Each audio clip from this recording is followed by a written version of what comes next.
What's the crack? What's the bleeding story? How are you all doing? I hope you're doing marvellous this evening. Yeah, I just says, you know what? I've been getting a few messages and stuff like that of people. Can we do a call-in show and let the Arsenal fans fucking talk about whatever the fuck they want? Is it a great transfer window? Is it do slick, looking slick? Is he doing the job we all want him to do? I don't know. Let's see where this goes. I done what you may call it, a video there earlier on, and was just sort of talking about my sort of feelings because the last few days I hadn't been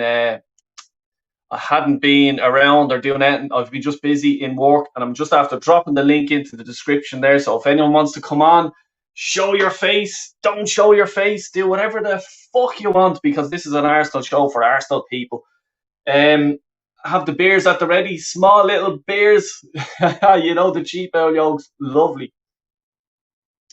But look, I'm gonna get the first. Look at this first one in the door, Manny. What's the bleeding story? How are you doing, pal? Yeah, doing good, mate. You know the story, you know the crack. It's your time, it's your show. And big up to you for not being late. That's amazing. I'll tell you one thing. Funny enough, you say that. My God, I had work today, and then after work, I had to paint the sitting room, and I'm doing glossing. The skirting boards. My God, it's heartbreaking. So that's what I've been doing. And then the alarm went off, and I had to shoot upstairs, get a shower, nice and fresh, and then back in and ready to rock and roll for the show. Couldn't be late for the fans. You know what I mean? No way. None the worse for wear. Magnificent. Brilliant. Exactly, yeah. Look, I'll just hit one or two of these comments just before we get started. Luca, hi Luca, how are you, buddy? Darren's in the house, Del Boy Army. Del Boy Army, we want Mikel out. Say what we want. Mikel out. Edu out, must go. Exactly, Darren. Carl Rossi's in the building. Smash them bleeding likes. The McManus is here. Looking forward to this. Some good man, McManus. And that's yourself, Manny. Ryan, good man, Ryan. Thanks a million. Big up all the real fans out there who want to see their club back to how it was and both don't settle for the shit that these three pricks put us through. Exactly. And that's why I put on that picture of the three fucking pricks that we're talking about. Carl Rossi, evening Dell, would have come on, but I'm dying with a stomach bug sickness. I've been in no problem, Carl. No problem whatsoever. And I hope you're feeling better soon, mate. Craig Malloy's in the gaff as well. Big up Del Boy. Diego, what's the story, man? Please hit as you entered the live stream chat. Exactly. And there you are, guys. The link is just there if you want to join in. And Connor, big up CMO. Big up to one of the realest Arsenal fans on YouTube. Cheers, man. My head's getting big now. Thanks for all the nice messages, everyone. And evening, Darren. Yeah, big up Dale and Manny. Yeah, exactly. Yeah. Right, we'll get started. Manny, where do you want to start? Ian Wright, Eddie Nketiah, Vinay, Edu, Arteta. Where would you like to start? Ian Wright, because here's the thing. Before stating the obvious, let me just say this. He was obviously one of the reasons when I started watching Arsenal that I ended up becoming a fan of the club as well, because I love the way he played, obviously. He always seemed to have his heart on his sleeve. Listening to Warren's video and watching it made me realize that, of course, he might have given the impression he was a bit of a loose cannon of sorts, but he had some passion.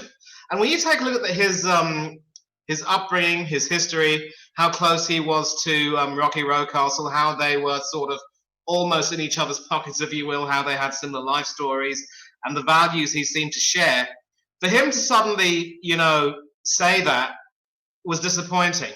Now, he was active in making quite a few videos with a lot of these young players, especially of Arsenal. I think there was a video, in fact, he made with Saka, ESR, and Nketiah, where, he was speaking to them about their experiences breaking into the first team and just and making their debuts and what their hopes were for the future with the club. So I suppose it's only natural that Wrighty would want to defend his boys, if you will, and stick up for the Hale End group. But having said all of that, telling the fans to just shut their mouths is disgraceful. Stick up for your boys by all means. Defend them to the hilt. But I've said this to you on many occasions. I think actually once, but I keep saying this and I'll say it again. So anyone who dares tell us that if we don't support what's going on, we're not true Arsenal fans, this is our Arsenal. It belongs to all of us. We all have rights to express our opinions. It doesn't belong to any individual entity. It doesn't belong to the manager, any player, any board member, or any individual shareholder, or any sets of fans. It belongs to everyone. And we will offer our opinions. And what Ian Wright said, it would have been one thing, as I said, if he had said give Nketiah a chance. But telling fans to shut their traps is just awful. And, you know, Warren has had his say. Kyle Walsh has had his say. Several people have had their say. And it's sickening to see how Wright has changed into someone who seems to be hungry for fame and publicity. He does so much promotional work. He makes a few videos. He even has time to host a rather, cheesy game show called Moneyball, which I think is airing on ITV, if I'm not wrong. Whether it's ITV or Channel 5, I don't quite remember. But he has the time to do all of this. He's forgotten his roots, in a way. And, given how much he idolizes his mate Rocky, I think Rocky would definitely be, turning in his grave, as many people have said. Just awful. Yeah, exactly. Like I couldn't agree. I couldn't agree with you more, man. It didn't really surprise me, to be honest with you. Once I seen it, Kyle Walsh actually sent me a WhatsApp and just goes, "Did you see what Wrighty said?" And I just said no. And he just goes, "Well, make sure you're not driving when you do see it." And by God, I pulled in, and yeah, there was white knuckles on my collar, or me knuckles, sorry. I was fucking so angry. I wanted to do a video there and then, but it's like an instant reaction. I'm so angry. I'm so fucking annoyed. And exactly what you said there, Manny. It's not his club. It's not the Kroenkes club. It's the Arsenal fans club. Kroenke will be fucking gone, and there'll be still us hanging around the place, and we'll be still supporting this team the way we want to support it. You know what I mean? And these fucking dickheads who are milking the club dry. And as I said, and I've said it loads of times before, when I was at the stadium there for the Leeds game, and I'm seeing these fucking dinosaurs getting I fucking can't get it out of me. Fucking, I'm so angry. Chauffeur driven out of the ground, and I'm just like, don't give a bollocks about this fucking club. You know what I mean? Half them on fucking, on death's door. Like, let it go. Like, please get someone else in, get someone younger in, or David O'Leary, or whoever else. Like, I'm open for suggestion.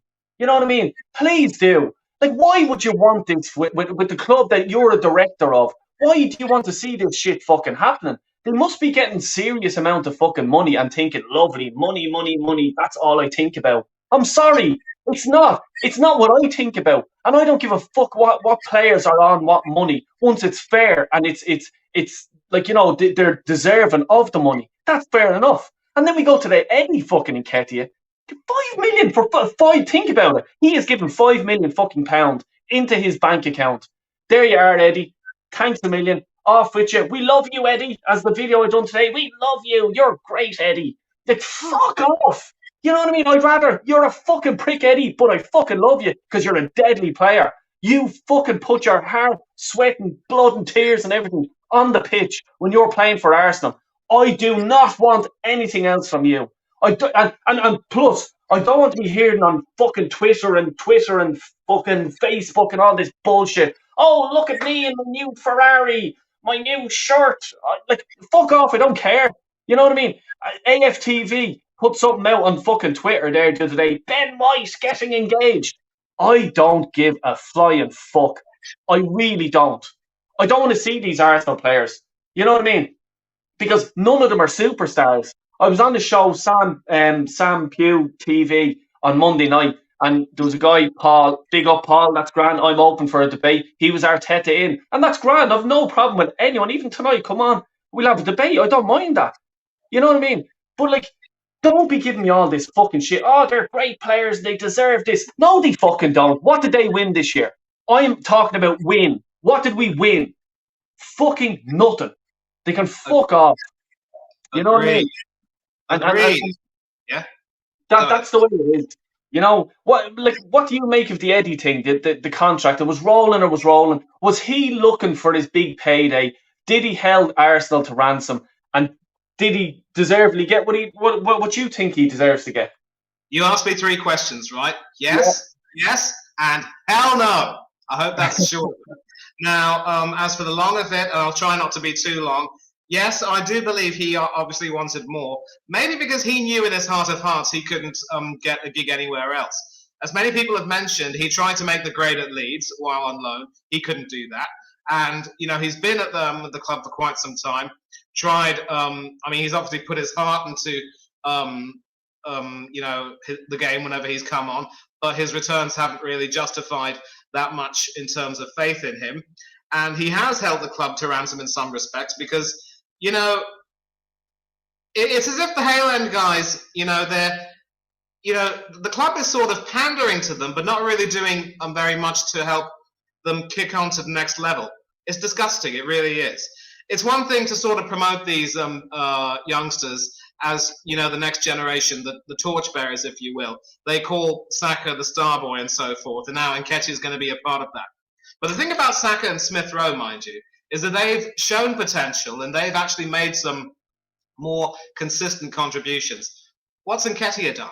He comes in at the very end of the season, scores 5 goals in 10 games, those 5 goals coming only across 3 games against some very wretched opposition, it must be said. He does that ridiculous call me celebration. And then, with that, he ends up getting a new deal. It's like Arsenal used to be a club that would be more prudent with their money, and now they've wasted so much on this guy. And what's funny about it, Del, is that next season, when we get Jesus, I think it's looking 60-40 or 70-30 that we might get him. So if Jesus comes, I would like to see him and Martinelli become our first choice strikers because they've got a lot more potential between them, and maybe Nketiah will probably end up being on the bench. The only problem is you can't pay that guy that much money and expect him to be happy on the bench. And if he ends up being on the bench for too long, not scoring enough goals, not getting enough game time, oh boy, that's going to be a big time bomb. And it will explode, let me tell you now. Yeah, 100%.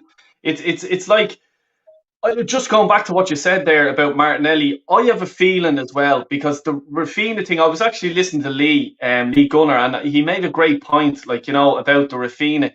Like, are they going to put him on the right wing, move Saka over to the left wing, and probably put Jesus, Martinelli, and Eddie as our, rotating or whatever you want to say, strikers? I have a feeling they will. Now, I'd love to hear what everyone else in the chat is as well. I don't mind Martinelli playing up front because I think he's a good finisher. He's fast. He has the talent to do it.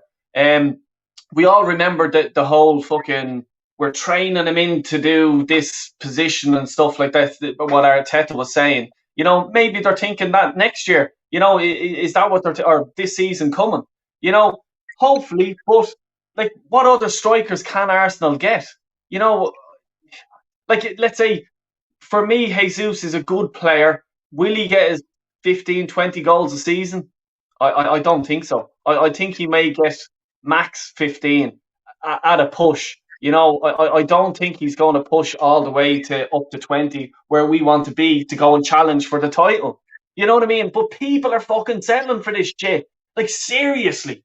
You know what I mean? The club need to even just tell the supporters what's going to happen. We're going to move Martinelli into the middle. You know what I mean? And put pressure on Jesus.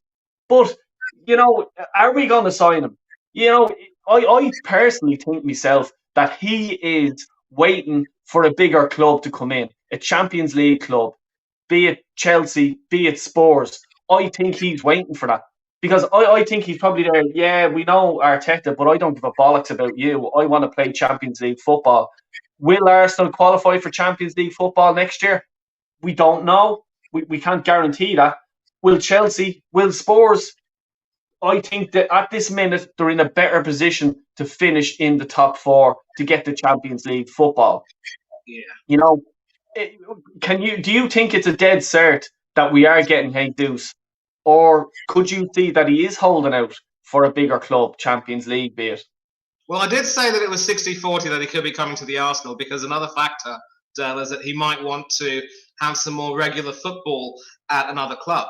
Now, one of the things I don't like about Jesus is that he has a worse goal-scoring record for club and country than Alvaro Morata, for instance. And I know that you, Kyle, and a few others aren't really keen on him. Maybe there's a case to be made that if Jesus was given more starts, he could start banging them in for fun. But there hasn't been very much to tell me that he could possibly do that. But again, 60-40 means that it's not yet a done deal, and the Europe Champions League could be too good to turn down. I don't see him going to Tottenham because they're well stocked for strikers with Kane and Son, and even Lucas Moura, his fellow Brazilian, coming off the bench. Moura, lest we forget, was the one who turned that semi-final against Ajax on its head and memorably took them to the final, only to see them get battered by Liverpool. So I don't think Jesus will probably fit in there. He could certainly have a role to play at Chelsea, maybe, if the club were willing to go in for him. Especially with Lukaku gone, Jesus could fill in that role. Of course, Jesus isn't as strong as Lukaku, but he can definitely be a lot more mobile in that respect. There's a part of me that actually, on a few occasions, thought that Morata would be a decent buy, because he does have a somewhat better goal-scoring record. I mean, it's sort of 1 goal every 3 games at club level, 1 every 2 at international level. And he also does have some good link-up plays, so he'd be an improvement on Lacazette, for instance. And if he were to come and work with Martinelli and another striker, then that would potentially be good. And I did say that our only hope of getting some good players would be getting some players sort of like Kanu, who came in when his career was almost in decline following his heart issues. But he came in and was a stormer for us. 5 seasons, I think 4 trophies, 2 leagues and 2 FA Cups. Yeah, 2 FA Cups. He did win the double. So, yeah, that was a good investment. So maybe Morata could have a point to prove. I'm not saying that we can sign him on a big contract, but given that we were willing to offer maybe about 26 million for him compared to the 50 plus for Jesus, I mean, you've got to use your head. It's basic maths. Why would you want to spend, pay through the nose for someone when you could potentially get someone with a better record for half the price? Yes, he might not have done well in the Premiership, but players like him would probably want to, they might feel as they have a point to prove, and so I'd say, why not eventually? The only problem is that Morata himself has said that he might not be interested, and Juventus are willing to keep him. So now, who do we go for? Maybe Ivan Toney. I've been more sold on him over the past few days. But he would be my go-to as well. Like I do agree with you with the Morata thing, but it is a sort of a gamble as well. If he doesn't bounce on, like, you know what I mean, we're another few quid down the hole, and we've another player just sitting there earning big money, because I'm sure he will be asking for a nice pay packet every week, But if there was no one else out there, I certainly would just go for it. But I'd rather Ivan Toney myself, I just want to hit on Ryan's comment here, Del, and Manny, thoughts on Gabriel comments. Now, this really sort of shows me how, how fucking not in reality these players are. You know what I mean? They're getting fucking smoke blown up their fucking arse, and they think, these are world-class players you're playing with. Maybe it was 10 years ago in the club. Not anymore. They're not world-class to me. You know what I mean? I was asked there the other day, some of these are England internationals and stuff like that.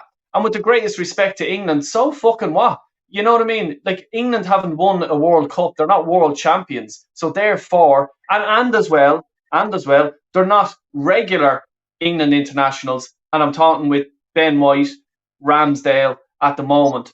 Saka is playing regularly, but as I says, England haven't won a major competition in a while. So, and even on the England team, there is a few world-class players, handful probably. But, this just with Gabriel's comments, like, he doesn't get it. And, no one was really abusive to Eddie. And I'm not, this is what I was saying earlier on. I'm not saying it's okay to go out and abuse Eddie and stuff like that, because it's not. And as I keep saying, like, fair play to Eddie and his fucking backroom staff, whatever the fuck you could call them nowadays. Like, they got a deal to play at Arsenal, and they got serious money from it. Fair play to them. You cannot, like, and I don't like want any Arsenal fan to give him abuse or anything like that. And that's the whole Ian Wright thing as well coming into it. Fucking shut up. Shut the fuck up, you, Ian Wright. Seriously, fuck off. Like, I'm sick to fuck of this fella. Really am. He's trying to be relevant in today's society. Mate, you're fucking old, and when we get old, no one just pushes into a fucking corner. You know what I mean? Give us fucking blended fucking dinner and just fucking eat it and shut up. And I mean that in the highest respect. Hopefully, I didn't hurt anyone's older people. Like, you know what I mean? I'm old myself, by the way. But anyway, I just think he's trying to be young and hip and stuff like that. But with the Gabriel comments, it just shows you how far away these players are from reality. You know what I mean? Everything is done for them. And I don't know. I mentioned in the chat, actually, in reply to Ryan's question, that, you know, it's rather silly how Gabriel's trying to act as a sort of a de facto spokesman for the club. Because I believe there was an incident as well last season when, asked to elucidate on Aubameyang's departure, he was the one who said that it was due to Oba having a row with one of the staff of the club. Now, here's the thing. When it comes to decisions of that magnitude, it's the manager's responsibility to lay it all out, to say what went on. As the players, you don't open your mouth and talk about it. So, Gabriel, I'm sorry, mate, but you're going to have to shut up and play. And your responsibility is to play. You're not captain, you're not vice-captain, you're not even a de facto spokesman for the team. You're still coming into the team and trying to break in, and you need to know your place, son. You can't just poke your nose in. So I'm glad that Ryan asked that question, and all I have to say about Gabriel is he really needs to control himself. And if this is the sort of character that Arsenal wants, God help us all. This is it. You know, I just wanted to add in, Static's in the house. What's the story, Static? How are you, pal? Hey, boys, I'm good. How are you? He's in there, man. Don in the shades. Good man. How are you keeping? All right? Yeah, good, man. Just not letting Arsenal ruin my life, as per usual every day. This is the thing. This is why I took a week off, well, a few days off from Arsenal. I just said, you know what, they're doing me brains in. I need to get them out of the fucking system, you know. I suppose, look, we're not gonna like, you know, ease you in. We're getting straight into business here. We just had up there, Ryan just says about there's the question there. Thoughts on Gabriel's comments. Did you see them, and what did you think of them? I've seen the comments. I'm absolutely disgusted that he said that. It's first of all, a player can't just come out and say stuff like that. Just the way I see it is this: speak less and just do more of what you do on the pitch. It's that simple. Yeah, that's it. Like, you know what I mean? And it's just these players just think, oh, you're attacking Eddie and stuff like that. No, your man wasn't attacking Eddie. He didn't even say anything that bad. He just, like, you know what I mean? But he had to sort of stick his head in and fucking, you know, I'm backing my friend or something like that. Like, you know what I mean? Just sit down. Don't want to hear about you. I don't want to hear about Arsenal players once they're not on the pitch playing football. I'm not interested. That's me personally. You know what I mean? Because, you know, if you are a world champion, if you're a world top player, then I'm interested. I'm interested in looking at your training regime. I'm interested in what you do, let's say, afterwards. That's grand, but not these average players. Stop bigging them up, like, you know what I mean, as if there's something they're not. You know, I don't know. Did you see what our new signing? I'll just come to you, Static, then as well. Our new signing, Vieira. What do you think of him? Are we expecting the old Patrick Vieira to come bursting out of that little boy friend that he has? Or do we have a 6-year-old hot prospect on our hands? Honestly, and I'm speaking from true honesty and from the heart here. I actually follow Benfica and the Portuguese league, but do I really watch FC Porto? No. Unless I'm a fan? No. Unless they play against Benfica. I'll be honest, I've never really seen the guy. Or I've mostly seen him on the bench. So, I'm sorry, he's a bench player. That's all he is. He's a bench player. Yeah, he'll make a massive impact when he comes off, get goals, assists, but I don't know why everyone's getting so excited by the fact that in the last 3 years, he's only started at least 20 times. That says it all. Yeah, 100%. Manny, and finally, he's not experienced. We need experienced players. This is it, 100%. It's not acceptable. I'm not happy about this. Everything that Static said, I don't think I can say anymore. It's a repeat. And what he said was perfect, was spot on. The club is once again gambling on youth. I will always say this as often as I can. If you want to have a farm, you've got to have your collection of old roosters and young bullocks. We seem to be searching for many more bullocks. We don't even have enough good roosters at the farm. So you're asking for trouble. It's as simple as that.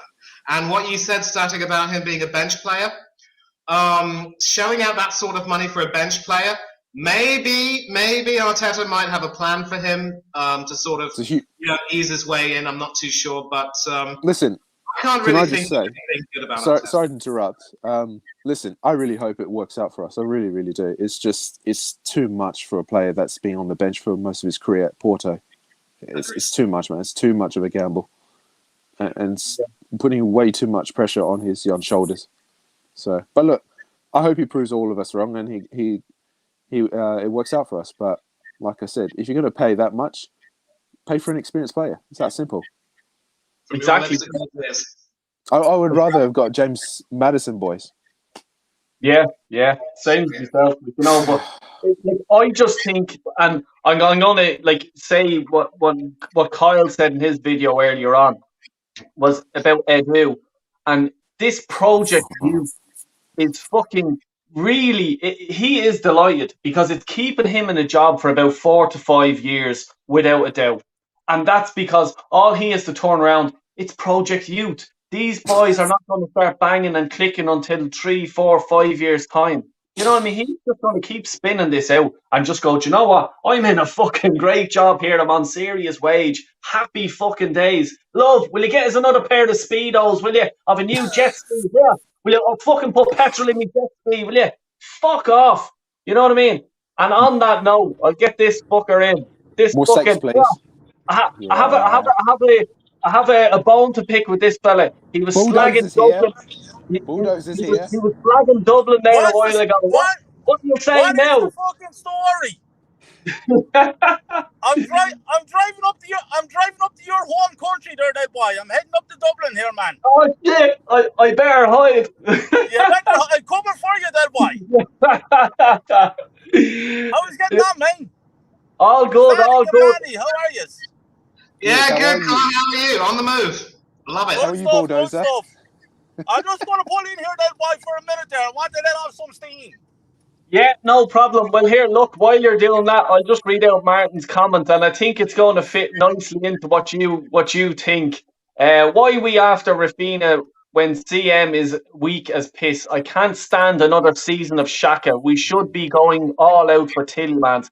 Look, come here. Bissouma was the one I was thinking we should be going all out attack for, but we didn't get him.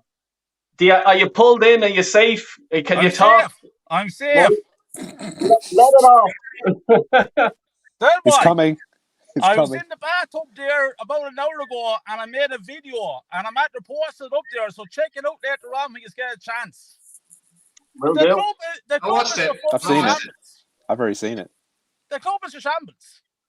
Facts, We're talking about Rafinha. 70 fucking million. I was talking to a Leeds fan there today, a friend of mine. He's a Leeds United supporter. He said that they're laughing at us. They bought him for 17 million. We're paying 53 million more for him. Now, his best position is out on the right-hand side. Sure, Starboy is on the right-hand side. And Pepe, our biggest transfer in history, can play out there as well. But yet we're on about paying 70 million for Rafinha. Fuck off with that fucking bullshit. It's a shambles. The whole thing is a shambles. And JSO is coming in, and then KTA, and Vieira, and all the rest of us. And this Edu saying it's a 4, 5, 6 year project. All the rest, it's all a load of fucking bullshit. I want to compete in 6 weeks' time, not 6 fucking years' time. The whole thing is fucked. We're a shambles. We're an absolute shambles of a club. And I'm hearing all these names being mentioned. Tillmans, all these, they're not fucking good enough to where I want my club. Simple. I know we may start off small, Del Boy, but we're fucked. This is going on the last 18 years. This is why we are where we are, man. And it's not going to get any fucking better. Lads are hyping up this fucking Vieira fella and this and that. Not fucking good enough. End of story, Del Boy. I don't know what we're going to do, man. It's just the whole thing is it's just a shambles to me. I'm fucking pissed off. It's just for me, like, Manny, you sort of touched on it earlier on. Like, you know, you can have all these young players, but like when you're playing the top teams, you have to have experience. I'm sorry about it. Like, look at Liverpool, for example. They have Henderson and Milner. Like, you know, experience that them boys have in the Premier League. You know what I mean? If there's someone going in hard and tackled, calm down, lads. Calm everyone down. Keep it fucking cool. Let's just keep doing. Stick to the manager's game plan, and let's get over the line, get out of here, get a result, and get the fuck out. You know what I mean?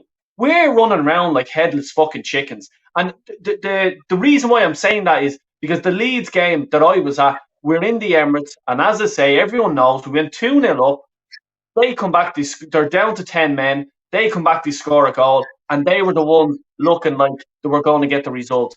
We had no leaders that day to actually just say, lads, calm down. They're down to 10 men. Let's just see this fucking result out. Take it fucking easy. We are still going to go in now, by the looks of it, by the players that are linked to us. There's no one there that jumps out at me and go, oh, I like him. He's a leader. Like, you know, he could be potential captain material. You know what I mean? We're scraping the bottom of the barrel for fucking captains and leaders. You know what I mean? I'm sorry about it. Boy, we haven't had a captain since Vieira, man. Yeah, yeah, 100%. Like, is there anyone out there that you think that we can get that would be, like, you know, would excite you? Boy, the level of players that we can attract, no, man, there's no excitement in us. You have to forget about the top players, boy. It's like we're starting from scratch again. You know what I mean? We have to get to a certain standard before we can bring in the top players, man. We have to get Champions League football, boy. Something that we can't get and something that we won't get next season either. That says I'm negative. I'm telling facts. We have no hope in competing next year. And I'll tell you another thing. Now that I'm here, I saw rumours today about Alexis Sanchez coming back to the club. Now, let me tell you something about Alexis Sanchez, because the name of my fucking video that I did in the bathtub is called Fuck Alex Sanchez. And I tell you the reason why. He's probably one of the best players I've seen in the Emirates Stadium, boy, since Arsenal went to the Emirates Stadium. No doubt about it. Quality player. But I don't tolerate this fucking business of shaking hands, comparing tattoos, hairstyles, and shit like that. We were getting destroyed by Liverpool Football Club. It's about 5 or 6 years ago now. 4-0. And Sanchez was taken off as a sub. And he was sitting in the subs bench. And the camera focused in on him. And there he was fucking smiling and laughing. And we're getting a fucking football lesson. That was the day that I said, Sanchez, fuck off out of my club. I made a video about that. I don't tolerate that shit, boy. I don't give a fuck if you're Sanchez, Bergkamp, Henry, or fucking Shamak.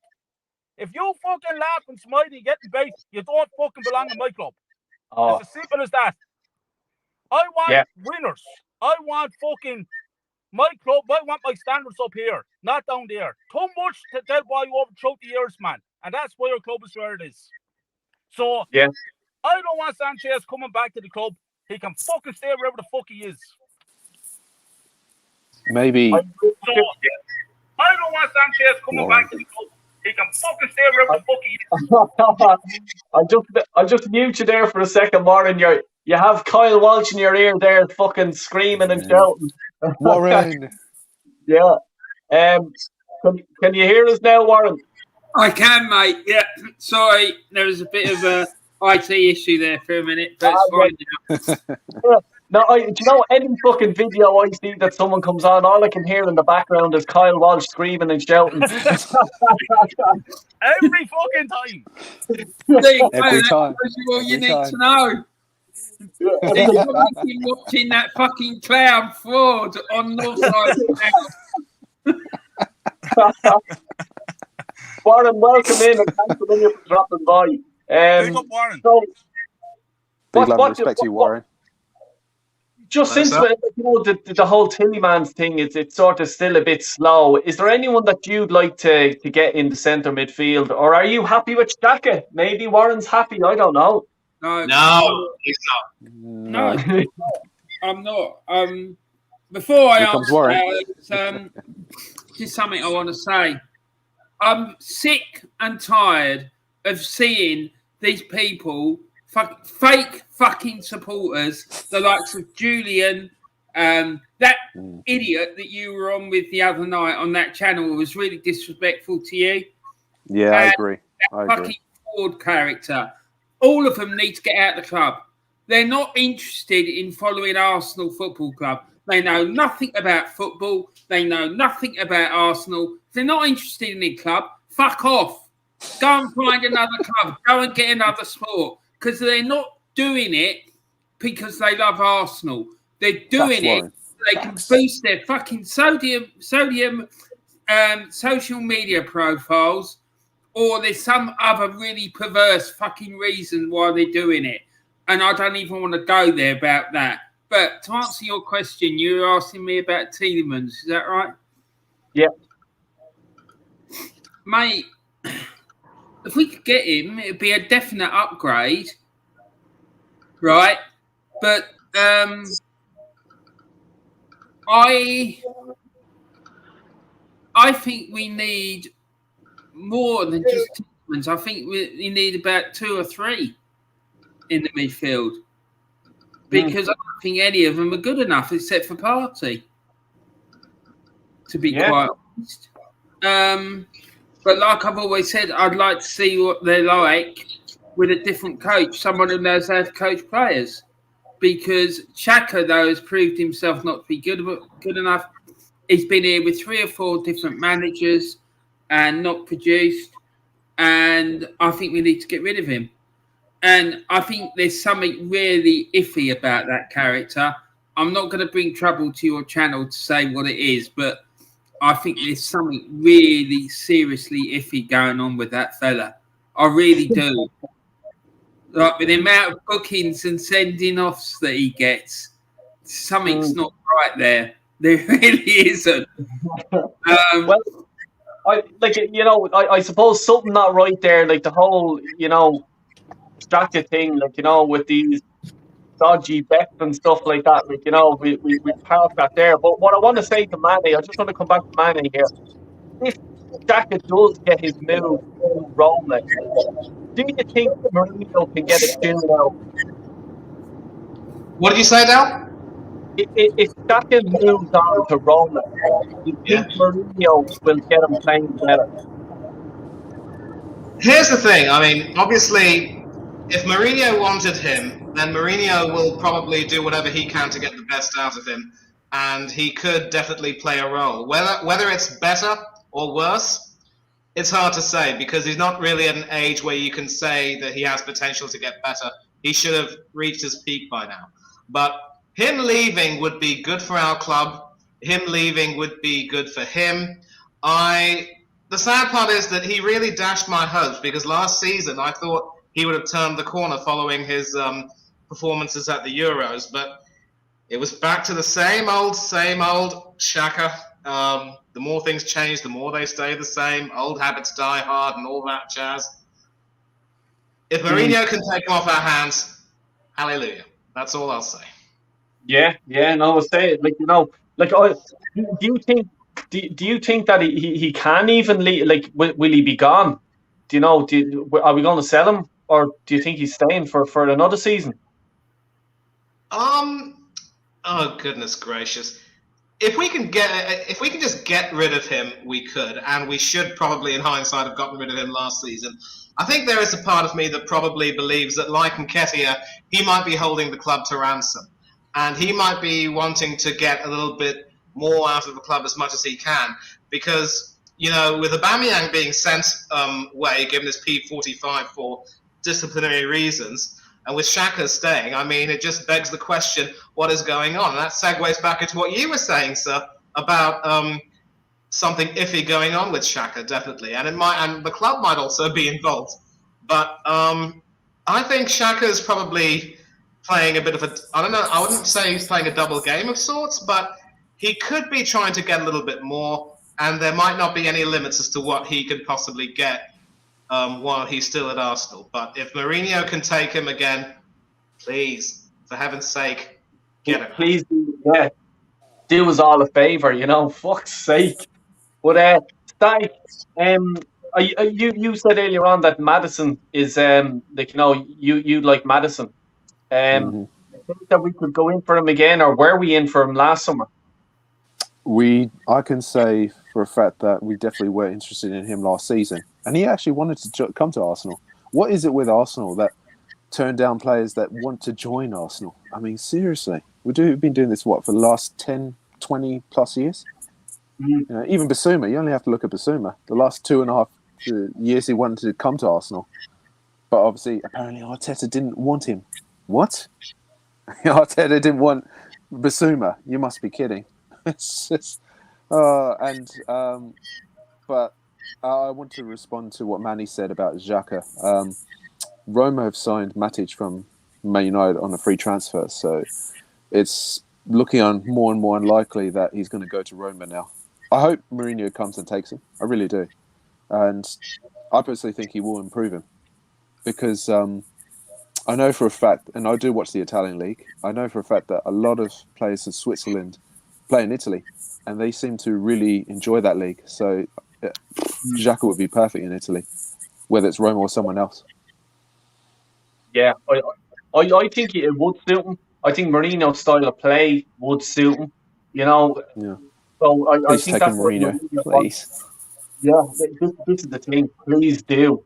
Marlon, I'm just going to come to you, man. Raphinha, I just want to talk about him.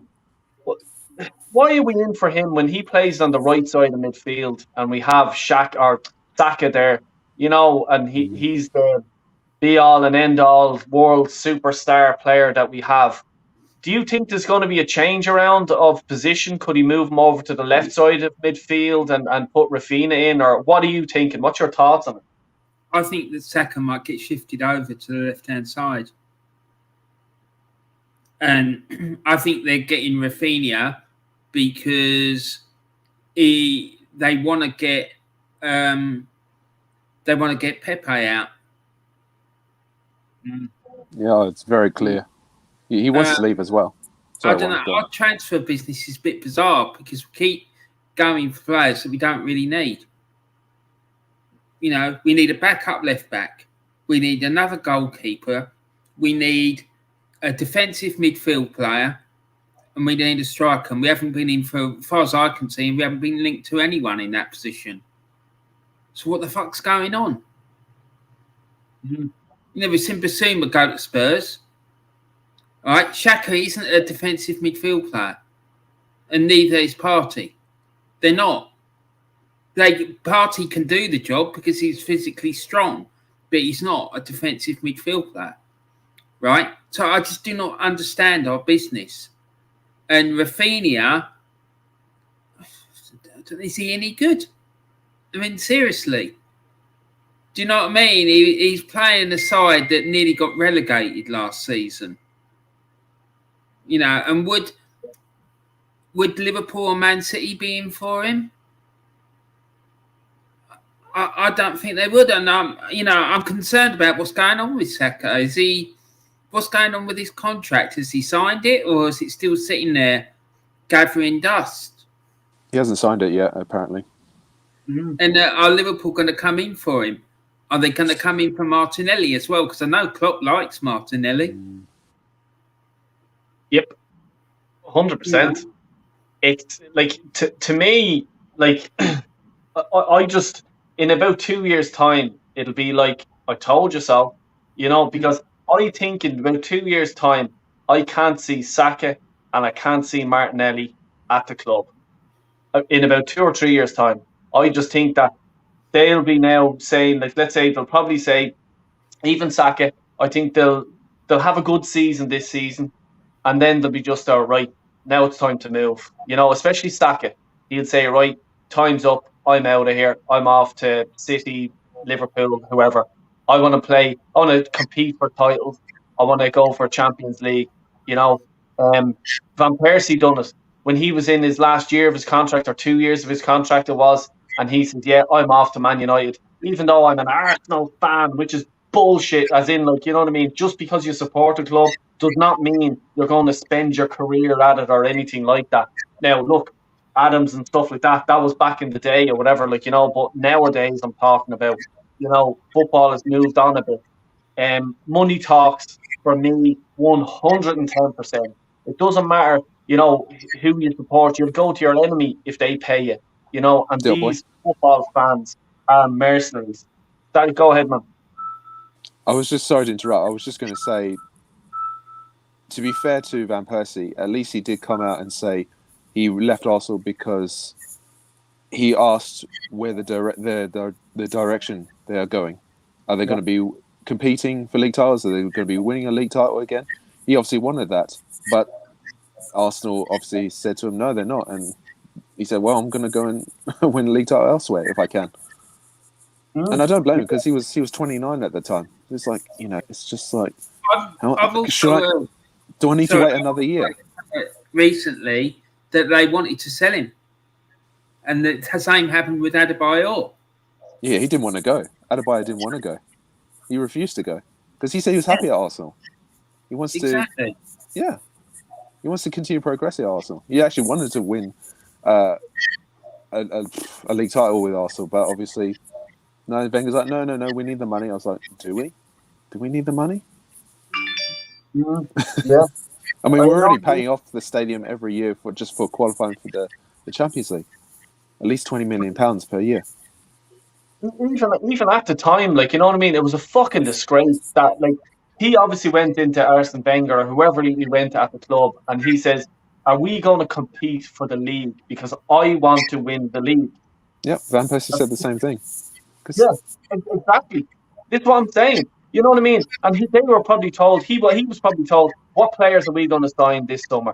And I forget, but I don't think it was that many that he signed after Van Persie leaving. And he just said, I'm out of here. See you later. We're not winning the league. I can go to United, bang in 20 plus goals, win a league. Yeah, there was something I saw from an older friend of mine. He sent to me many years ago, Van Persie on his own personal website. He said he did question the ambition of Arsenal Football Club. Are they going to be competing for a league title again or Europe? So he already saw what was going on, and I'm really glad he came out and said that, because it's very rare for players to come out and say, I'm questioning the ambition of Arsenal Football Club and the direction they are going. Yeah. Stephen, welcome along, buddy. How are you keeping? Not bad, you? Not too bad. Just this fucking club, mate. It's driving me insane. Is there anything you want to get off your chest before we start throwing questions at you? It's so bad, it's laughable, right? It's kind of laughable. You have to laugh, otherwise you cry. Like, do you know what? I responded to a comment today. I know what one of these. Yeah, one of these comments. Yeah, one of these comments. I'm sorry, I'm gonna have to bring it up because it's so far fetched. It's unreal.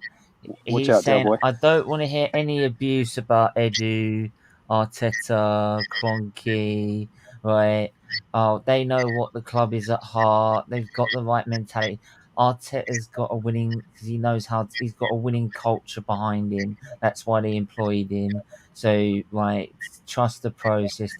All this load bollocks that's coming out. And I said, if you really believe in that bollocks, come and have a debate with me on my channel, right? And I'll tell you what, you returned in two, like in the first 30 seconds, like because you already this lot that were that were all tweeting, that were all commenting on that video. It was I think it was Vieira being shown around the Coney Centre, around the training centre, right, around the facilities, and like every comment was like, it's like they've been watching him for 5-6 seasons. And I'm like, it's very funny. You didn't know him fucking 4 weeks ago. You didn't hear it. Not one of you came out and said, we should get this player. He's absolutely brilliant. Not one of you. But now all of a sudden, you're now sitting there wanking one off, like saying he's the best thing since sliced bread. Like, and as for Nketiah, right, what is Perrigo sitting there says he's the epitome of what Arsenal are fucking about? What? What, not turning up in 2 months and not turning up in the most crucial games, which is bottle top 4? Well done, mate. Right? Laura Woods. Right? Laura Woods is another one. Right? Oh, yeah, but Walcott number 14. Have you ever heard the comment, love? 2 wrongs don't make a right. Wake up. I learned that as a kid. Like, just because you've done it once, don't mean you go do it again. Right? So, yeah. So how can you blame the fans half the time when you've got media that are so far up their arse because they want either this, that, or all the other out of the club? Like that, it's embarrassing. Like, honestly, it's just I'm just stunned that some of these fans are what they're actually getting at. Like, in Nketiah, I don't blame him. If you're going to give him $100,000 a week and you're going to give him the number 14 shirt, I'll give me $100,000 a week and another 14 shirt. I'll do it. I'm shit, but I'll do it. Like, so you can't. People that are having a go at having a go at him personally, you can't really. If you're giving that offer at Arsenal, you're going to take it, aren't you? Like, especially if you know you're not going to get $100,000 a week anywhere else. Right? You know you're not going to get that number of that sort of shirt anywhere else. Right? And people were saying, they said, yeah, but who are you going to give it to if you can't give it to someone as good as Henry? Well, Chelsea retired to free for Gianfranco Zola. Well, why can't you do that then? But like, I'd rather do that. They want the, because I'm sorry, because something to me. I grew up watching Henry. That shirt means everything to me, right? Some people might say it's a number, right? But that is everything to me, right? It's the reason I fell in love with the club, right? One of the reasons I fell in love with that club because of the man who wore it, right? So if someone's gonna wear it, he better be scoring over 20. That's why Aubameyang deserved to wear it until about his last season, because he was banging in over 20 goals a season. So he deserved to wear that shirt, right? And we already knew he was a top striker. What the fuck has Nketiah done to get that? What? Call up against Leeds? Call up against Chelsea? Where were you against Tottenham? Where were you against Newcastle? Oh, yeah. You score against Everton, though, on the last day when it's too fucking late. Well, yeah. I'll tell you what. Henry wouldn't have disappeared. Yeah, well, look. It shows the standards of this club, mate. It shows the standards of this club. This is the thing. I'll just say it earlier on there. This club, Edu is hiding behind the whole fact of Project Youth. It's keeping him in a job for about another 5 years. He's going to be on big, huge wages. You know what I mean? Who is going to be accountable, right? If Eddie books up this year and he only scores, we'll say, 8-9 goals this year, who is going to turn around and say, who the fuck gave him a 5-year contract and $100,000 a week? I want that fucker in my office now, and I'm going to fuck him out the window. Who's going to do that? There'll absolutely be no one at the club that'll do that. And it's a fucking disgrace. Do you know what, Del Boy? Do you know what, Del Boy as well? Like the Del Boy as well. Like, if you sit there and if you go on, you can go on about it for ages and ages, right? But say the Fabio Vieira signing, for example, right? Okay, he's a good young talent. All right. Yeah, I've not seen him play. I'm not going to judge him. I'm going to see what he can do in the Premier League. And then again, if I did see him playing in Portugal, that's not really going to comprehend. It's not really going to compute in terms of the Premier League. Two different kettle of fish, right?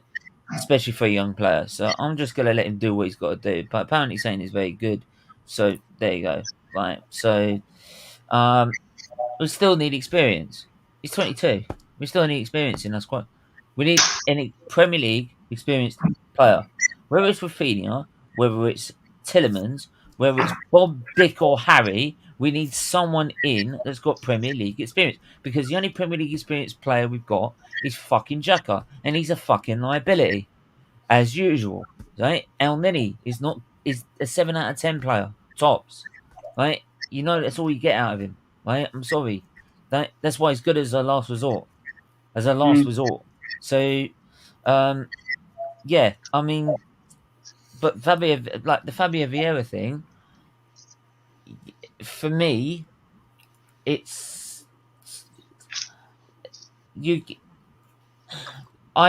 for me, from where I see in it, we're interested in Rafinha. Everyone was saying we're getting Tielemans this week.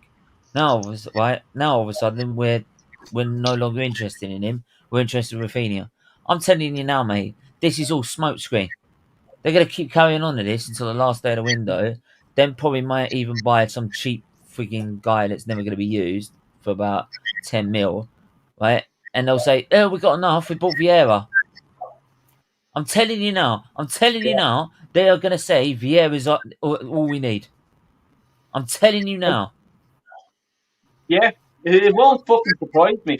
Manny, I'll come to you, man. Do you think that we will get Tielemans or another midfielder? And I'm just looking there what Darren is saying. He's saying like the likes of Neves, Ward-Prowse. Any one of those. Yeah, I completely agree with Darren. But Manny, do you think that we can get anyone? I think one of the panelists, I think it might have been Static or someone else, talked about the dilly-dallying of Arsenal in the transfer market, and they've also been very guilty, mind you, of refusing to sign players who wanted to play for the club. So yeah, that was me. Yeah, I remember now. Thank you, Static. So it really remains to be seen, given the fact that we're dilly-dallying, whether we'll actually get the men we want. And we could possibly end up with, some other consolation panic buys of sorts. The Vieira buy certainly seems to be either a panic buy or some foresight long into the future buy, if you will. Now, Ward-Prowse or Neves could be decent options with proven experience. The only problem is, would they fit into Arteta's mold? And the ironic thing is that if they don't fit into that mold, they could be the players that we need. The only problem is Arteta wouldn't see things that way, and I really do not rate him tactically. 2 words, false 9. That tells you everything you need to know about Arteta's tactical acumen. So, to answer your question, Del, I hope we get Tielemans or Maddison, someone from Leicester City, because both of those 2 guys have done really well in a team that has punched above its weight for the last few years now. I wouldn't mind Neves. Ward-Prowse could be an option. The only problem is maybe they'd be seen as too important to let go, especially given that Wolves let go of Jota not too long ago and he went to Liverpool. How much more can those clubs afford to lose, especially if they want to consolidate for next season? Would be the big question. Okay. I was just going to say, Ward-Prowse is the captain for Southampton, so it's very unlikely we're going to sign him. Yeah, they'll want a big fee. They'll want to pay. If you want to get him, they'll say, that's all right, we want 80 mil or something like that. Yeah. Because of how groceries. Lads, I just want to bring in AFC here. Please be respectful to his opinions, because I respect everyone's opinions. And if you're coming on to my show and you're giving your thoughts, please show him some respect. What's the story? How you keeping? Okay. Yes, good. How's yours? Not too bad. Thank you. Just sort of talking about, I don't know if you've seen the start of the show. We're just a bit frustrated at, let's say, the activity and stuff like that. But look, let's talk to you about the player that we have got in, and Fabio Vieira. What do you make of him? Do you know anything about him? Are you excited to have him here, or should we have gone for someone else? I think I don't know much about him. I don't think many people do. I have watched a couple of videos of him on YouTube. He does look quite good, but of course I haven't really seen him in any full games. So I don't fully know, but he does look okay. I think it's going to take him a while to potentially come into the squad and begin to show quite a lot of quality if he does have some. So I think he could be a good signing, but he could also be a flop. The thing is, we don't know how good he's going to be. He doesn't have much experience. I think he's only played about 40 games for Porto. So I'm not fully sure how is he going to be. So I can't really say. I agree. I actually agree. Yeah. For you, who, like, if you're Arteta, okay, you're given 1 week. You need to sign one player. Who is the player you want to go to sign for right at this minute? Jesus, we need a striker. He seems to be the best option. It works for all parties. Man City need to get rid of him. They just signed Haaland and Alvarez. Jesus, I think he wants to be a number one striker, and we need a striker. It works for everyone. I think he'll be a good signing. He's a very good finisher. He has loads of experience in the Premier League and in the Champions League.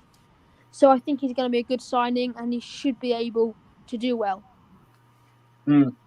Hopefully he is. But like, good finisher, not very good.